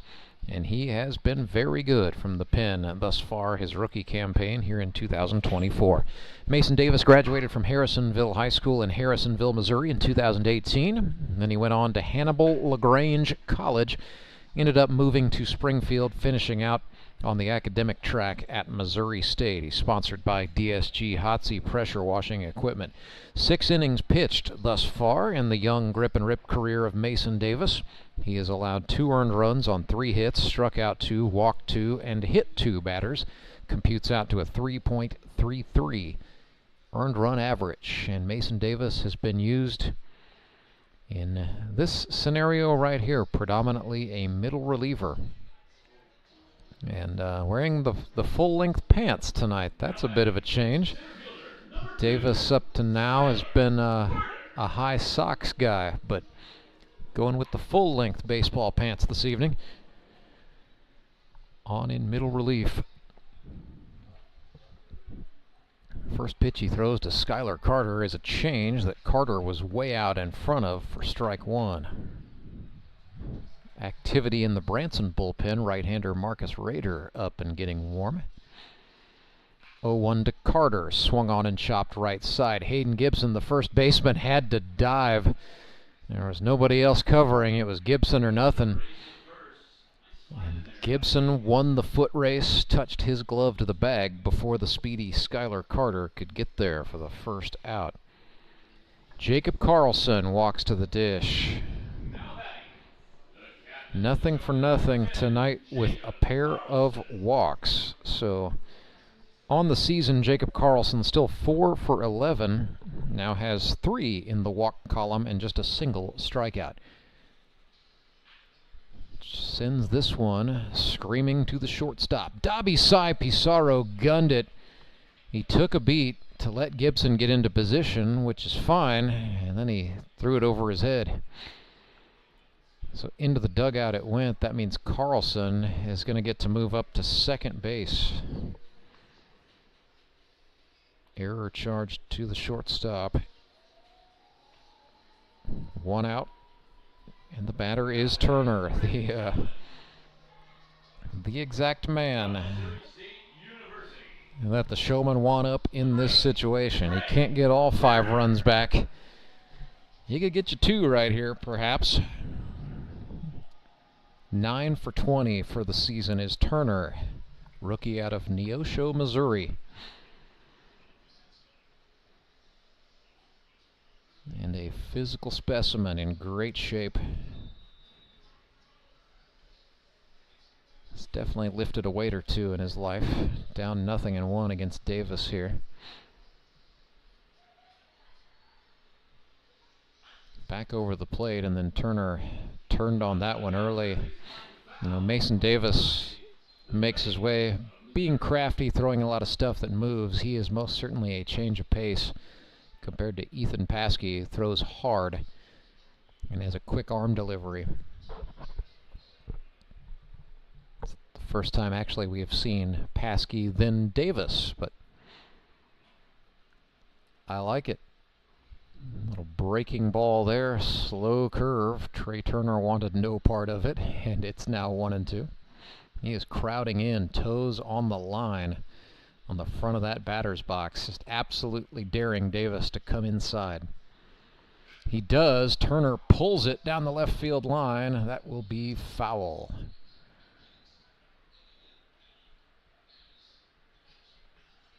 And Turner broke his bat on that, I do believe. It didn't sound good. So he's going to get a new stick. We'll do the 1-2 again.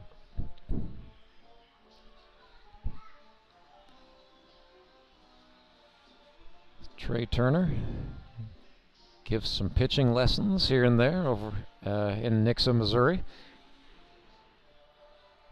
And why not? 10th round pick of the 2017 draft by the Washington Nationals. They know a thing or two. Turner knows a thing or two. Good guy to learn from. Swing and a high fly into left. Looking for that and making the catch is Paschke. Then the runner Carlson tags up. So he's going to move up to take third. Or check that. That's not Paschke. That's still Winder out there. Nonetheless, point still stands. Nice play on his part and a nice job by Carlson. So he is 90 feet away from the plate, and Tyler Rusk is batting for the Showmen. 0 for 2 tonight. Reached on an error last time. Davis misses out of the zone.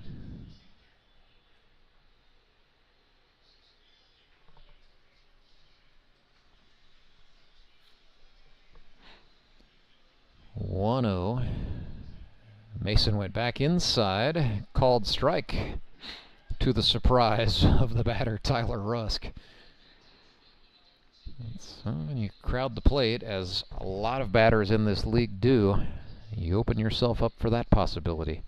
1-1 back to the outer half, and this is good mixing on the part of the Suckers battery. Spitz the catcher, Davis the pitcher. A little gamesmanship going on there as Toby York's in the on-deck circle.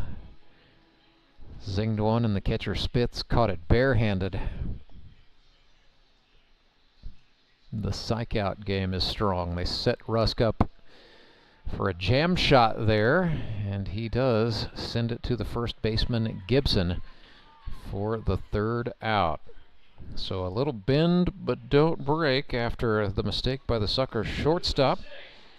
6th inning is over, and the Nixa Suckers still lead this thing 7-2. Back with more Grip and Rip baseball. It is the stretch inning, and it is next. Acme Towing Company. That's too far away. Let Henry's do it.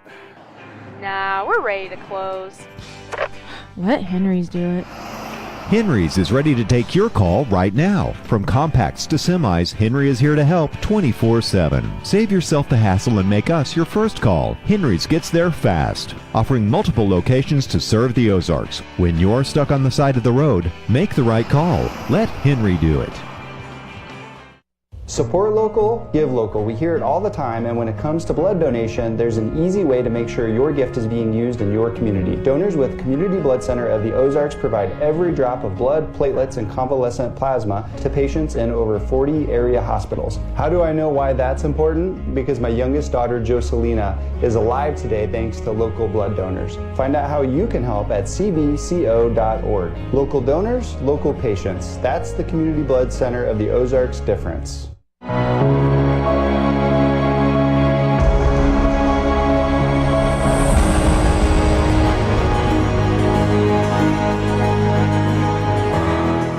Henry's towing pitching change for the Branson Showmen, right-hander out of Kabul, Missouri. Marcus Rader goes to the mound. Jacob Carlson goes to second base. Outfield still Leggett, Carter, and Maples for the Purple Gang. Tyler Rusk still holding it down at first. They've got McFarland at short and Turner at third. Marcus Rader, sponsored by Bailey Chevrolet GMC in Willow Springs. He's been quite good. 2024, his GRBL rookie season. 5 innings, allowing just 1 earned run on 4 hits, 1 walk, 1 strikeout. Killing them softly, as we like to say. He was an all-conference infielder at Kabul and then a second-team all-state pitcher in Missouri Class II in 2013. So about a decade later, we see him out here getting it done for the Showmen. As here's a long fly ball, but that is tracked and caught by Chris Leggett out there in left field for the Showmen. 1 down.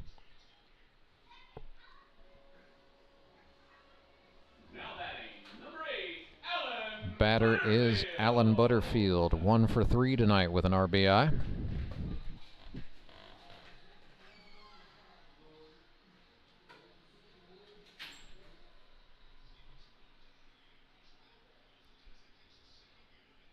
Rader misses high.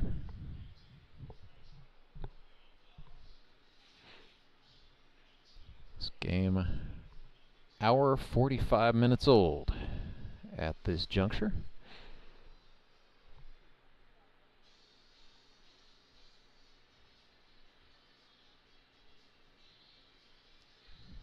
Raider again missing up. That looked like a slider with some late tailing motion, but it is 3-0. Again, up and out of the zone. So Marcus Raider, I suspect, got a little mechanical issue to work through here. Missed high with all 4 of those. And the batter is Brandon Winder. Raider will go to throwing from the stretch. 1-0 to Winder.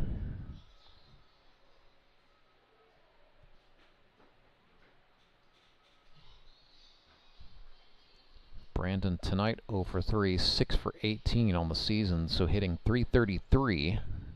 Couple of doubles, couple batted in. Brandon Winder can also pitch. Another fish who could be pressed into action if they need it. Here's a fly ball to center. Skylar Carter camps out. Takes the can of corn off the shelf. 2 down.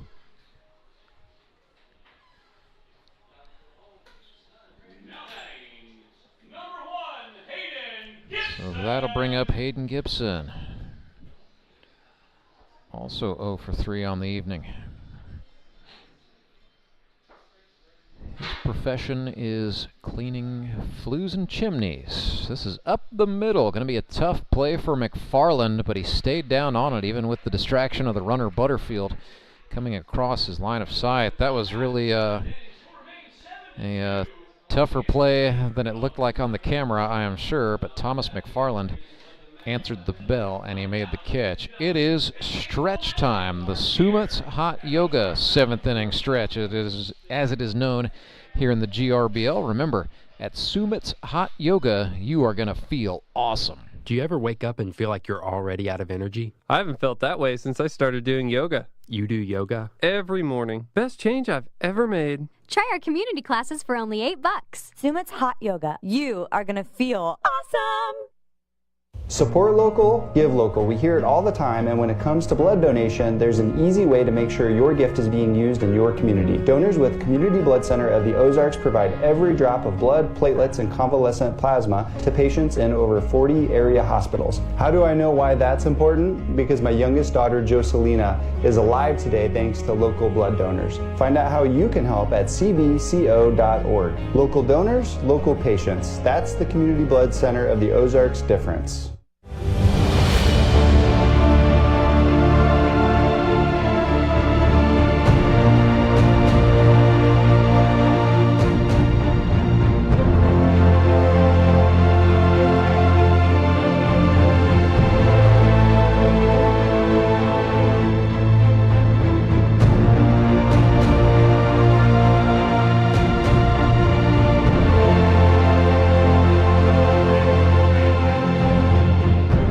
Update, folks, for those of you wondering about Oheim from Henry's Towing, still walking upright, still doing the 9, 9, and 9 challenge.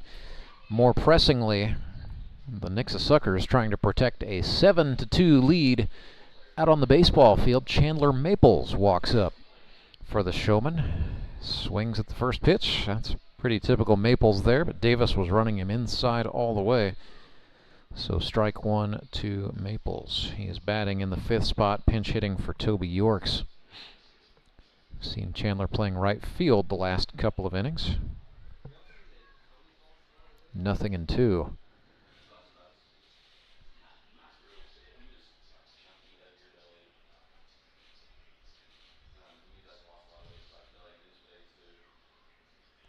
Pitch sails by outside. 1-2, not a bad idea from Davis, who was going in to try to get Maples to chase one out. And that is way out, but with nobody on, no harm done on a wild pitch. So Chandler bats from Clever, Missouri, 3 for 6 on the season. He was 7 for 20 as a member of the Republic Locos a season ago. That team finished in 2nd place. Fell on the losing side of the Howard Bell Trophy Championship game. 2-2 off speeder. Maples was ready for it, This is popped, and it will be handled by Alan Butterfield, second baseman, ranging back to make the catch for the out.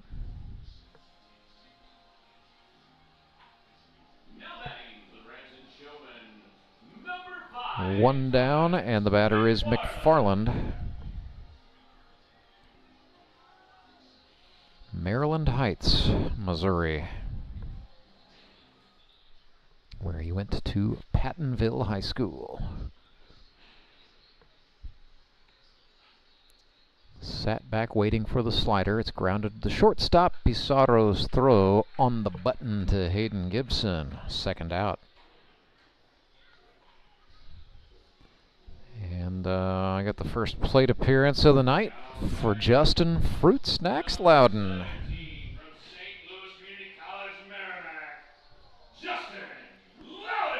Justin Loudon, very capable hitter. He's 1 for 4 this season. He was 5 for 11 a season ago with the Metropolitans. Very patient hitter, tends to stand forward in the box, but not as up on the plate as a lot of hitters in the GRBL are wont to do.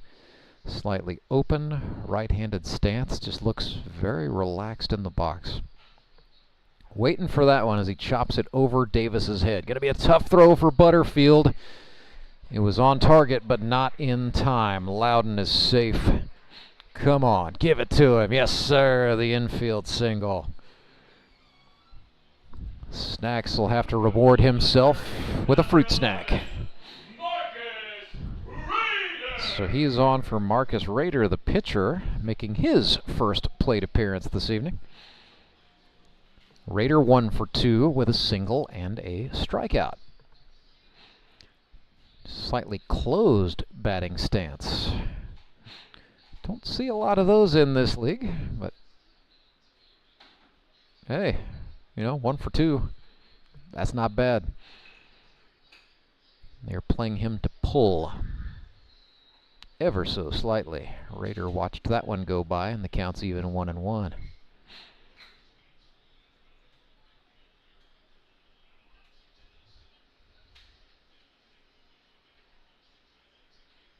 Davis changed the pace there, and Marcus was way out in front of it. Ball and 2 strikes. That was crafty. Davis sets now. Nope, steps off. Didn't like something there.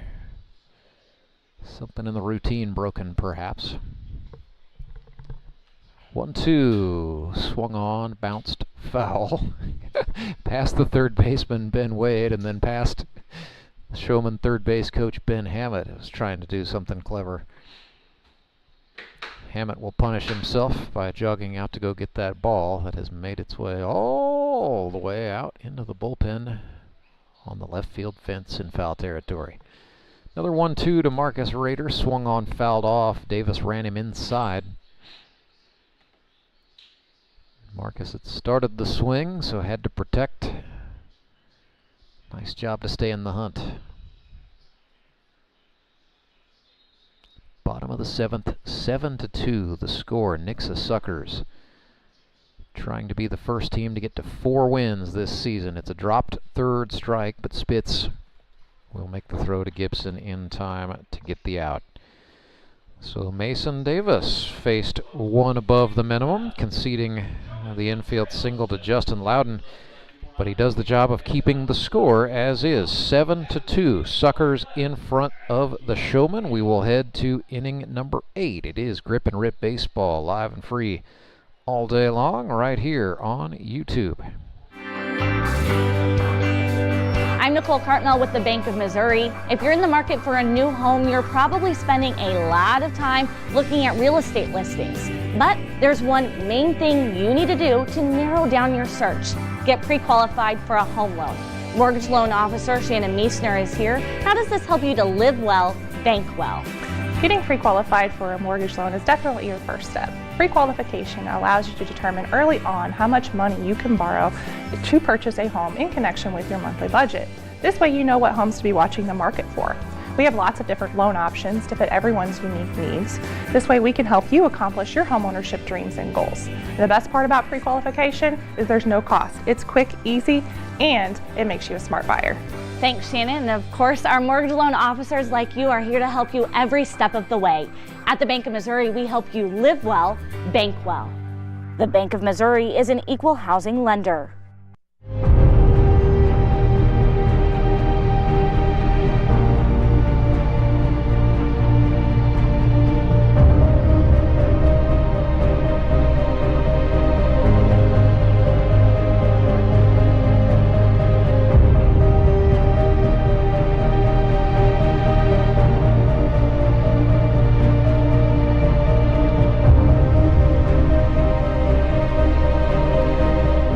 Showmen hang with Marcus Rader here, trailing 7-2. Makes sense. I like the move. So it'll be Seth Burns, Ethan Paschke, or Seth Burns the pitcher spot, so it'll be Mason Davis. Well, we'll sort it out here in a second as Burns flares one into foul territory, but Tyler Rusk makes the catch for the out. That gets us going here in the 8th. So yes, Mason Davis is the batter who drew a walk his first time up. Then it will be the top of the order where, yes, Dabi Sai Pizarro is in the on-deck circle.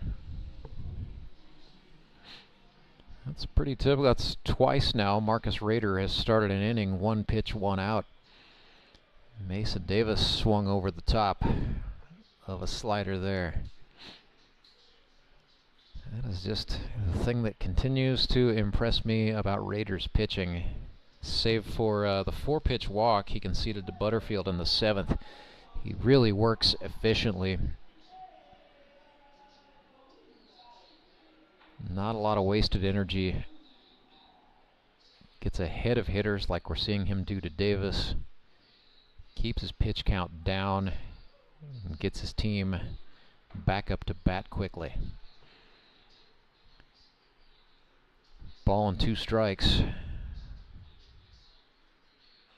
5th pitch of the inning swung on and hit into the net. It's a full battery swap for Branson as Josh Wilbanks is the man behind the plate.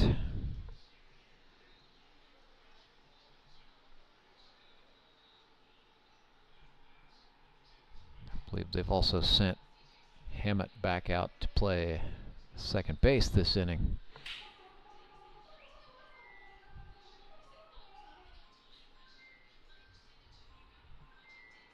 2-2 to the rookie from Harrisonville, Mason Davis. Swung on, flared, foul, well out of play. Hopped it off the lower concourse, first base side, up into the cheap seats. It'll be 2-2 once more. Nice job on Davis's part to extend the at-bat against Rader. No easy task. This is again swung on, lifted. Rusk in foul territory, but he will have a play on it, and the Showman first baseman comes up with another. Back-to-back foul outs to the first baseman, Tyler Rusk. Back to the top of the order we go. Up comes Dabi Sai Pizarro. Drew a walk his last time up, so 1 for 3. Single, a walk, and a strikeout tonight. Looked at a called strike 1.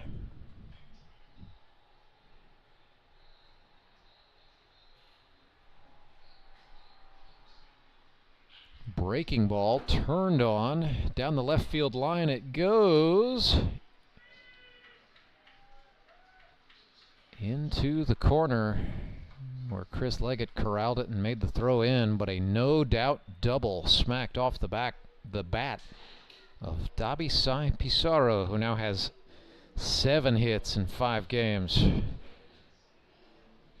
And that'll get it done. Jared Brashler, opportunity here with 2 outs. 0 for 3 on the night, 3 strikeouts and a walk. Tell you what, for Brash, there'd be a little bit of a Pyrrhic victory in just getting one into play. On-base percentage was .500 coming into this one. It has since fallen a few points. But he does have 6 walks. Woo! Raider ran one inside. 2-0. So he's just got to settle down. Yeah, gave up, a hard hit ball that Pizarro smacked off the wall. But the overall life of the baseball game,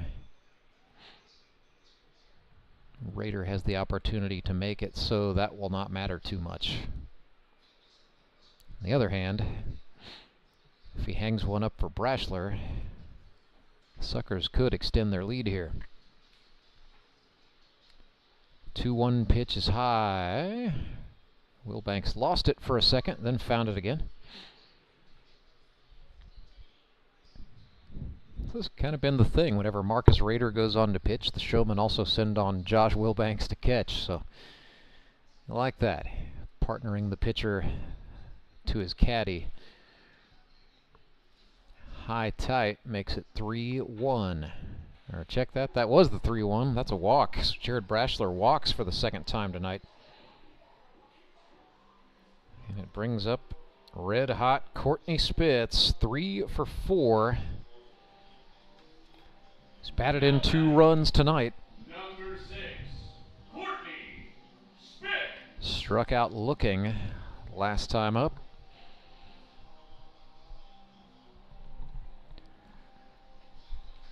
So 11 hits in 5 games for Courtney Spitz. He has batted in 9 runs. Only Trey Turner has more RBIs. This is in the air, left field, coming down in a hurry, but caught. Thomas McFarland, the shortstop, on the run, overhead, made the grab. Bagel goes on the board for Marcus Raider and the Showmen. They trail 7-2. Big opportunity to try to get some runs back coming up next. Acme Towing Company. That's too far away. Let Henry's do it. Nah, we're ready to close. Let Henry's do it.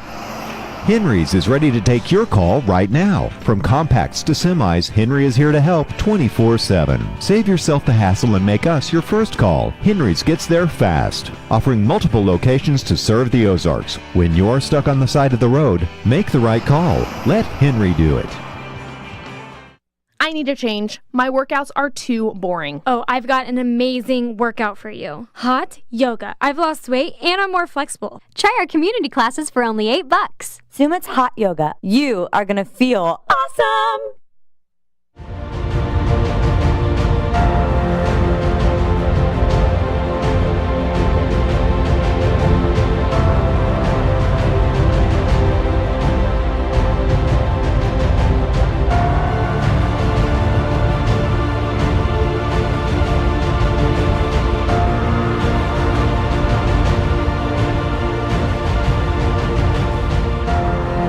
A little bit of a delay getting this bottom of the 8th going as the Suckers catcher Courtney Spitz made the last out, so he had to gear up really quick. Mason Davis, the pitcher, just getting his warm-up throws going. We will take this opportunity to tell you all about next Sunday, September the 22nd. How is Week 6 here already? Ozark Mountain Sports Complex is where you need to be, and if you can't be here on the GRBL YouTube channel. High noon, it'll be the Republic Locos taking on these Nixa Suckers. Not a division game, but very much a rivalry made so by the 2 managers involved. Courtney Spitz for the Suckers, Chris Mesa for the Locos. Those 2 absolutely delight in beating each other at anything competitive. So for those reasons, that game is one to circle on the calendar every season. So high noon, it'll be Locos and Suckers. At 3 o'clock, the Branson Showmen, who you're seeing right here, will be in action in a divisional game against the Ozark Mountain Ducks. Then at 6 o'clock, the Springfield Metropolitans face the Moon City Mavericks, who got in the win column today on a walk-off 2 RBI base hit by the Godfather, Tony Lewis. So the Queens Derby rivalry renewed. 6 o'clock baseball night in the Ozarks. Mets, Mavericks. Gonna be good. Mason Davis facing Chris Leggett, who fouled one off for strike one. So this is Leggett hitting in the 9 position. They've got Josh Wilbanks in the on-deck circle. Then it'll go back to the top of the order, where I believe Skylar Carter will go ahead and hit. Trey Turner up and warming in the Branson bullpen. For Mason Davis, well, this is his 3rd and what will be his final inning of work. Suckers are going to have to go to another pitcher for the 9th. But more pressingly, they would like for Davis to get 3 outs here. Hot shot up the middle. Mason got out of the way of it, and then Pizarro, the shortstop, didn't have a play. So that is a base hit for Chris Leggett. Sponsored by Handyman Rentals. Leggett is on. Here is Josh Wilbanks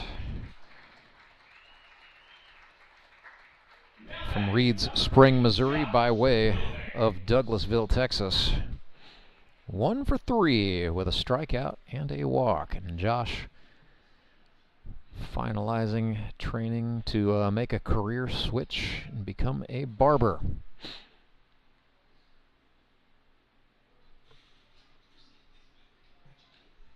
Josh had a handyman business going for several years, but taking the work inside. Don't blame him. It gets hot here in Missouri in the summertime. Can always adjust the thermostat in the barber shop. So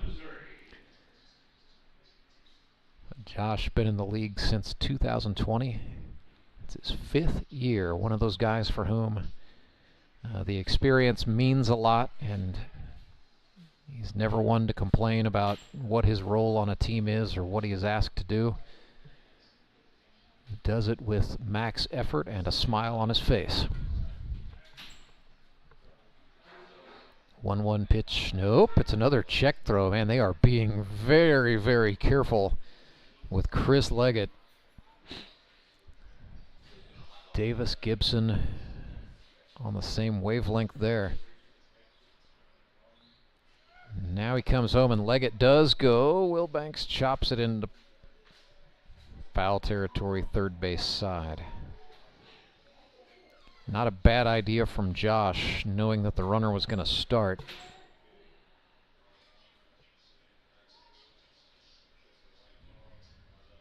One and two. Nobody out for the Showmen. Breaking pitch. They got Wilbanks to strike out, missing high. Leggett is safe as he steals second, so one down. Stolen base for Chris Leggett, and back to the top of the order goes Branson, trailing by 5. They've got 5 outs left to try to do something here. Time is called for a loose ball behind home plate. Davis having a short chat with the field umpire Edward Browning there. You know what, this two-man crew, Ed Browning and Michael Gilbert, have done a really nice job tonight. Very happy for the alliance the GRBL maintains with the Mid-America Umpires Union. 1-0 to Skylar Carter. Branson needed to get to this part of the order to have a chance. Trailing by 5, lifted into center field. But a great job on the run. Jared Brashler robs his counterpart Skylar Carter. Second out.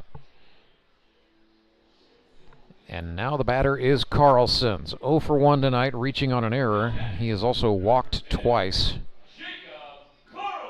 Jacob just itching to hit one to the wall right now. Usually a pretty cool customer, regardless of the situation, but it is not nonchalance. Carlson likes to compete.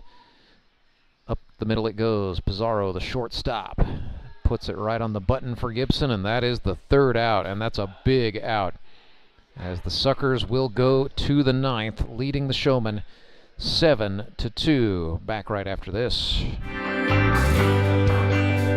I'm Nicole Cartnell with the Bank of Missouri. If you're in the market for a new home, you're probably spending a lot of time looking at real estate listings. But there's one main thing you need to do to narrow down your search.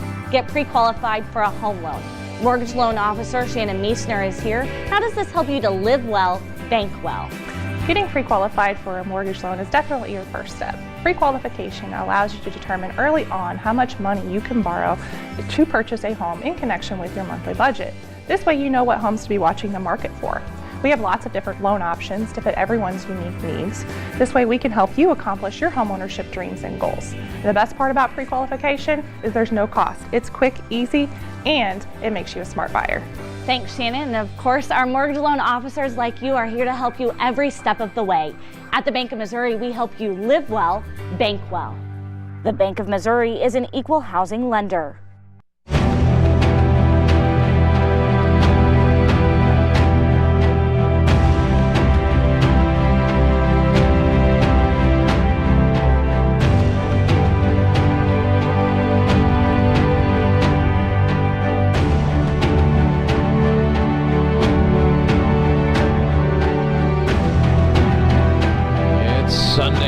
And it is showtime. A Henry's towing pitching change for the Branson Showmen, Trey Turner. 10th round draft pick in 2017 by the Washington Nationals. 3 seasons rather. Rookie low A, Class A. Last pro appearance was in Fredericksburg, Virginia for Trey Turner. 76 1/3 pro innings. A 4.95 ERA, 107 strikeouts as an affiliated pro. So far in the Grip and Rip Baseball League, 2 innings, no runs, 1 hit. All 6 of his outs have been by way of the strikeout, and he has walked a batter.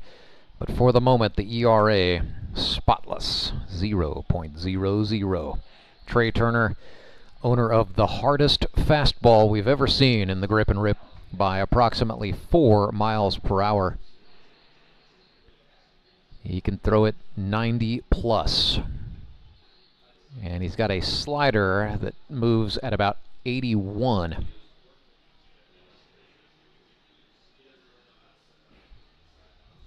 Also has a slower curve we see sometimes. But when they've got him in this closer's role, especially trailing 7-2 like this, I suspect we're going to see a lot of gas. So Ben Wade is going to be the first Nixa Suckers player. Try to make something happen against Trey Turner. It'll be Wade, Butterfield, and Winder trying to challenge Trey Turner, the ex-Missouri State Bear. Turner from the belt fires home. High heat for strike 1. It's Ben Wade says, was that a little high? Did I swing it a high one? Yeah, I think I did.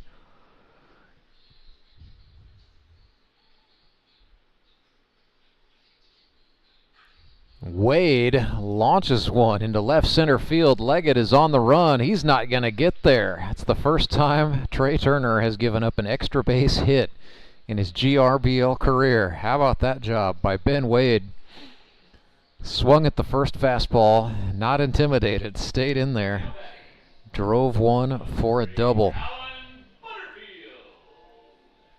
The impressive season just rolls on for Beer Money Ben Wade.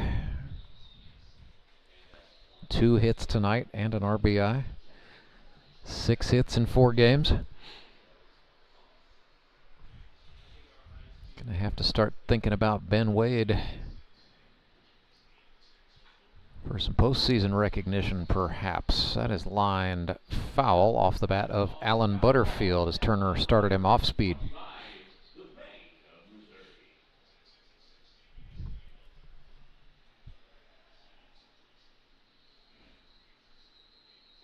Fastball there, up and out of the zone. So Trey Turner, when he's not giving baseball lessons or parenting his 2 young kiddos, has a job as a restaurant server.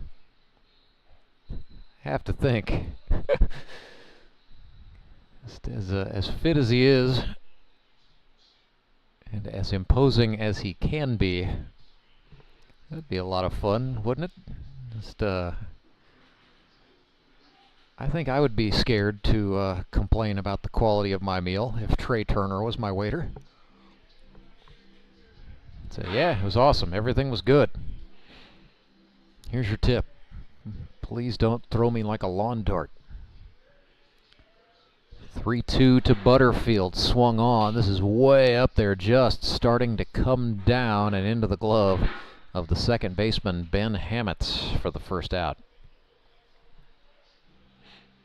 Suckers have Seth Burns, right-hander, up in the pen as Davis threw his allotted 3 innings. 3 shutout innings, by the way. Scattered 2 hits.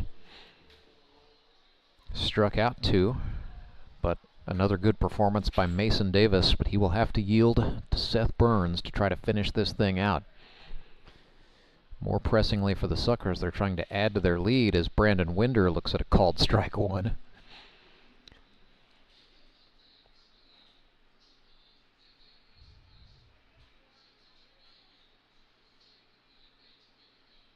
Wade thinking about taking off, and Turner worked an outside strike to Winder.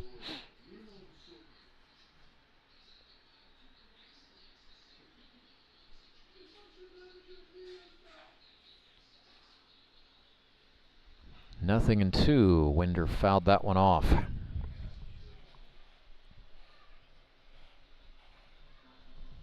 So we will do another 0-2.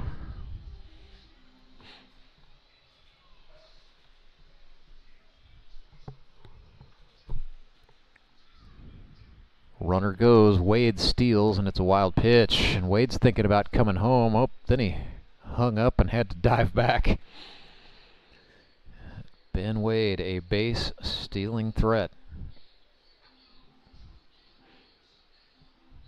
Able to get timing, and then he is athletic enough and fast enough and fearless enough to make it happen.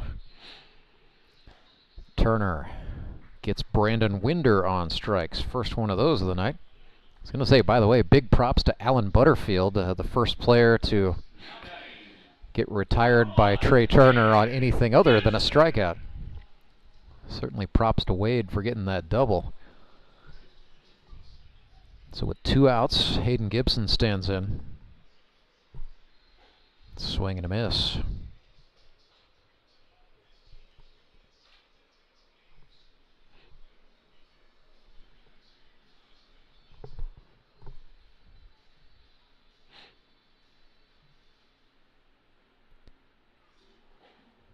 Nothing in 1, called strike. If the Suckers hang on and win this thing, got some implications here, trying to pick elite promotions, elite performers of the game. Can't ignore great outing by Ethan Paschke, 5 innings, 1 earned run.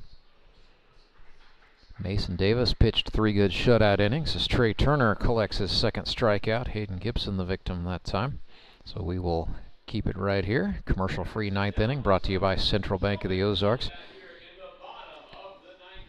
Offensively, Alan Butterfield is 2 for 4. Or check that. 1 for 4, but he did drive in what is presently standing up as the game-winning run. Came all the way back in the first. You got Courtney Spitz. I mean, his 3 for 5 with 2 RBIs is pretty tough to ignore as well.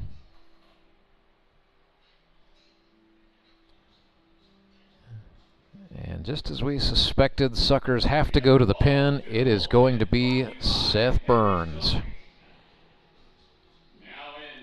So Seth, the crafty veteran from Sleeper, Missouri. He's a cattleman who went to Stoutland High School. Stoutland Tigers, pretty, pun intended, stout Class 1 high school baseball program, and then he went to Evangel University. Here in 2024, he has pitched 2 innings, no runs, no hits, no strikeouts, 1 walk. 2023, as a member of the Ozark Mountain Ducks, an injury-depleted staff forced Burns into the role of the 5-inning starter, and as depleted as the Ducks were, probably got hung out to dry a few times into situations where he otherwise would have been taken out of the game. So had a high ERA, just no way to slice it.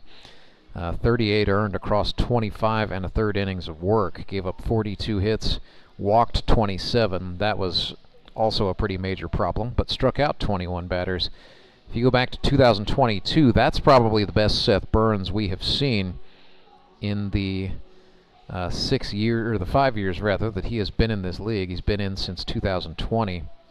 He was very good as a member of the 2022 Branson Showmen, who reached the finale, only to fall to the Springfield Metropolitans in the championship game. And Burns was predominantly used in a middle reliever or late reliever's role.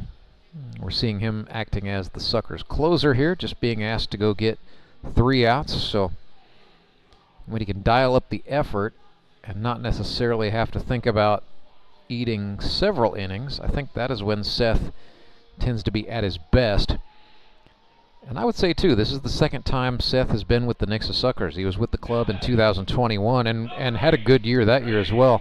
Had a 3.28 ERA across 24 2/3 innings. So we know that he likes working with Courtney Spitz behind the plate. And Courtney Spitz likes working with Seth Burns as well. That's why he ended up drafting him here in 2024 for situations just like this one. So here's Trey Turner. Looks at a called strike inside. Or the inner half, rather. Not inside. It was on the plate.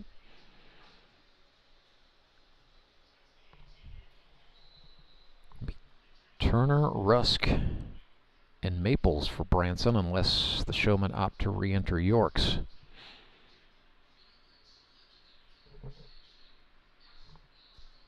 Counts 1-1. 7-2, Suckers. Trying to go home, the first team to win 4 games here in 2024.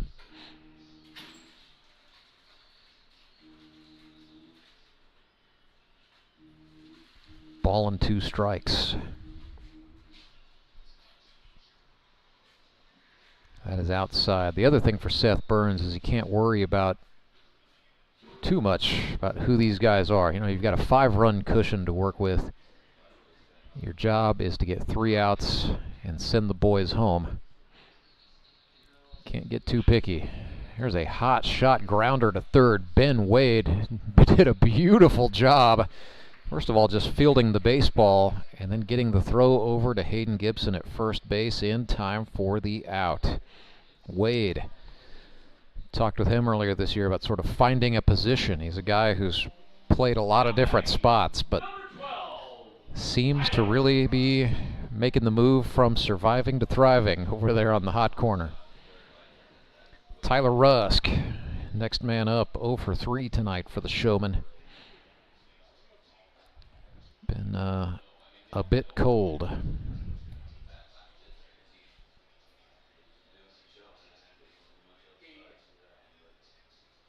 Rusk hitting 143, second-year man from Sedalia, Missouri. Went to high school in Benton County at Cole Camp. And he had been out of baseball from 2017 to 2023 until he made his way back out here. Running hard, but not fast enough, as Dobby Sai Pizarro, the Nixa shortstop, gets the job done on the 6-3. So 2 down. Batter is Chandler Maples. So will be Maples. 0 for 1, flew out to right last time up.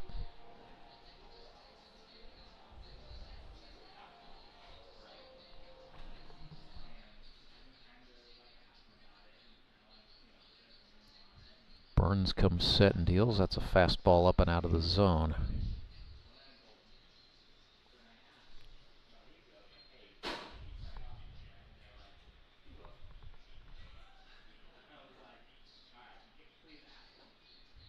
Seth attacked back inside. Maples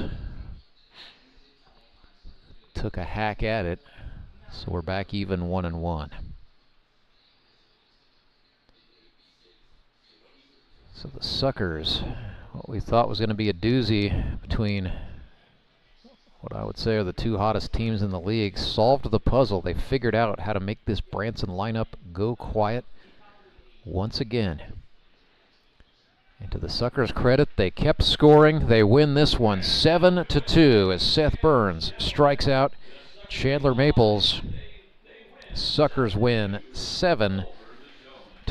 Well, when it comes to the Elite Promotions Elite Performer of the Game, big hat tips to the pitching staff in general, because we knew without Logan Wiley, they were going to get pressed into action.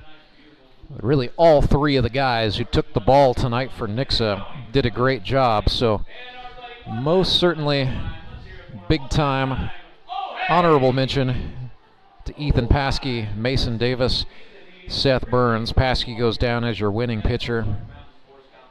Not a save situation for Seth Burns there, but a 3-up, 3-down inning is a big boost for him. So, yeah, gonna have to do it. Gonna have to say our Elite Promotions Elite Performer of the Game, 3 for 5 at the plate with 2 RBIs. It's gonna be Courtney Spitz for the Nixa Suckers. Again, strong tip of the cap to the Nixa pitching staff. So we will add up the finer points of the GRBL standings here during the break. Come back, break that all down for you, and we will also talk things over with some of the guys from the winning club as the Nixa Suckers improve to 4-1, knocking the Branson Showmen down to 3-2. So with that win, Nixa in first place in the GRBL South, and also in possession of first place overall. So if the season were to come to an end tonight, Nixa would have the #1 overall seed and home field advantage throughout the GRBL playoffs. But the season is not done. Both of these clubs will be in action again Sunday, September 22nd.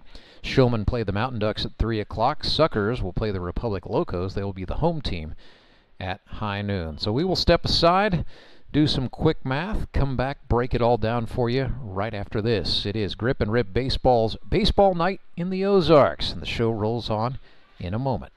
Support local, give local. We hear it all the time, and when it comes to blood donation, there's an easy way to make sure your gift is being used in your community. Donors with Community Blood Center of the Ozarks provide every drop of blood, platelets, and convalescent plasma to patients in over 40 area hospitals. How do I know why that's important? Because my youngest daughter, Joselina, is alive today thanks to local blood donors. Find out how you can help at cbco.org. Local donors, local patients. That's the Community Blood Center of the Ozarks difference. I'm Nicole Cartmel with the Bank of Missouri. If you're in the market for a new home, you're probably spending a lot of time looking at real estate listings. But there's one main thing you need to do to narrow down your search. Get pre-qualified for a home loan. Mortgage loan officer Shannon Meissner is here. How does this help you to live well, bank well? Getting pre-qualified for a mortgage loan is definitely your first step. Pre-qualification allows you to determine early on how much money you can borrow to purchase a home in connection with your monthly budget. This way you know what homes to be watching the market for. We have lots of different loan options to fit everyone's unique needs. This way we can help you accomplish your homeownership dreams and goals. And the best part about pre-qualification is there's no cost. It's quick, easy, and it makes you a smart buyer. Thanks, Shannon. And of course, our mortgage loan officers like you are here to help you every step of the way. At the Bank of Missouri, we help you live well, bank well. The Bank of Missouri is an equal housing lender. Acme Towing Company. That's too far away. Let Henry's do it. Nah, we're ready to close. Let Henry's do it. Henry's is ready to take your call right now. From compacts to semis, Henry is here to help 24/7. Save yourself the hassle and make us your first call. Henry's gets there fast, offering multiple locations to serve the Ozarks. When you're stuck on the side of the road, make the right call. Let Henry do it.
Sucker back with you live at Ozark Mountain Sports Complex. Baseball night in the Ozarks is in the books, and the Nixa Suckers are winners 7-2.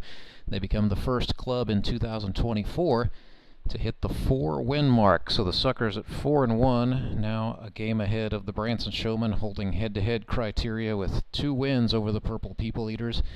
And let's start there. Manager Courtney Spitz, you're now back into sole possession of first place in the GRBL South, and if heaven forbid the season ended today, you'd have the #1 overall seed in the playoffs. So what accounts for just the way that you guys have been able to play night in, night out, and go on the run you're going on? Yeah, it feels good. I mean, I think we just have a solid all-around ball club. It starts on the mound, for everybody, not just our team, but we've been really fortunate to get really good work out of our main arms, and tonight we throw a little wrinkle in there, missing some guys, and Ethan Paschke gets to start on the mound and just deals. I thought we were facing a really good lineup tonight, so it just even stood out a little bit more. I look up in the scoreboard and they've got 1 hit through about 5 or 6 innings. So our guys are really pitching the ball well. We're playing some timely defense. We've got some things we can clean up there, but we hit the double-digit mark on the hit column tonight with 10 hits, and guys are they're having fun. It's a good team to be on. And no Wiley, no problem. Let's start there, Ethan Paschke. So your first GRBL start, first of all, it's been a while since you started a baseball game. So how keyed up were you just to get that opportunity? I was excited, man. I mean, I'd been looking forward to it and hoping that I'd get the opportunity, With Wiley in there, I figured, I'll stay in the bullpen, and that's okay, So with him missing this week, it was a good opportunity to get out there. So you go out there and go 5 innings, give up 1 hit, 1 earned run on that 1 hit, and other than that, it was a lot of bagels and then 1 unearned run later on. So heck of an outing. And when you break it down further, both Ethan and Courtney, between you, Ethan, with Mason Davis and with Seth Burns, that is 3 guys who have now pitched, I believe it is 26 innings, and have conceded just 4 runs. So that's a bullpen that's absolutely getting the job done. What's the secret? Is it great work by you 3 guys? Is it just the change of pace between you and Mason in particular? Yeah, definitely could be something like that. But also, we're just filling up the strike zone. We're making them put the ball in play. They're hitting a lot of ground balls, and because of that, I mean, we got great infielders behind us, and they're making plays, turning double plays tonight. I mean, they had 2 of them, so it was definitely a really awesome night. And it doesn't hurt when your catcher goes out there and goes 3 for 5 with a couple of RBIs as well. So Spitz, safe to say you're seeing it well. Yeah, I mean, it's fun to hit. That's one of the best things about playing this game is, you get another opportunity to swing the bat. And that's one of the best parts about baseball. But no, I mean, you're right. Those 3 guys on the mound between Ethan and Mason and Seth, and you throw in Logan there, and they are filling up the zone, but there's a little bit of strategy to bring in Mason in the middle. I mean, he's got some movement, he's got some low velo, but guys are struggling to time him up, and then you kind of reverse it. You see Ethan for a couple, or you see Mason for a couple innings, and you throw Ethan behind him. Now Ethan's got some more life on that, and he's been throwing the ball really well. But no, I mean, it's just you look for that trifecta every time you come out. Pitch it well, swing it well, field it well. Seems like for the 4 out of the 5 games we've played, we've done that for most of it.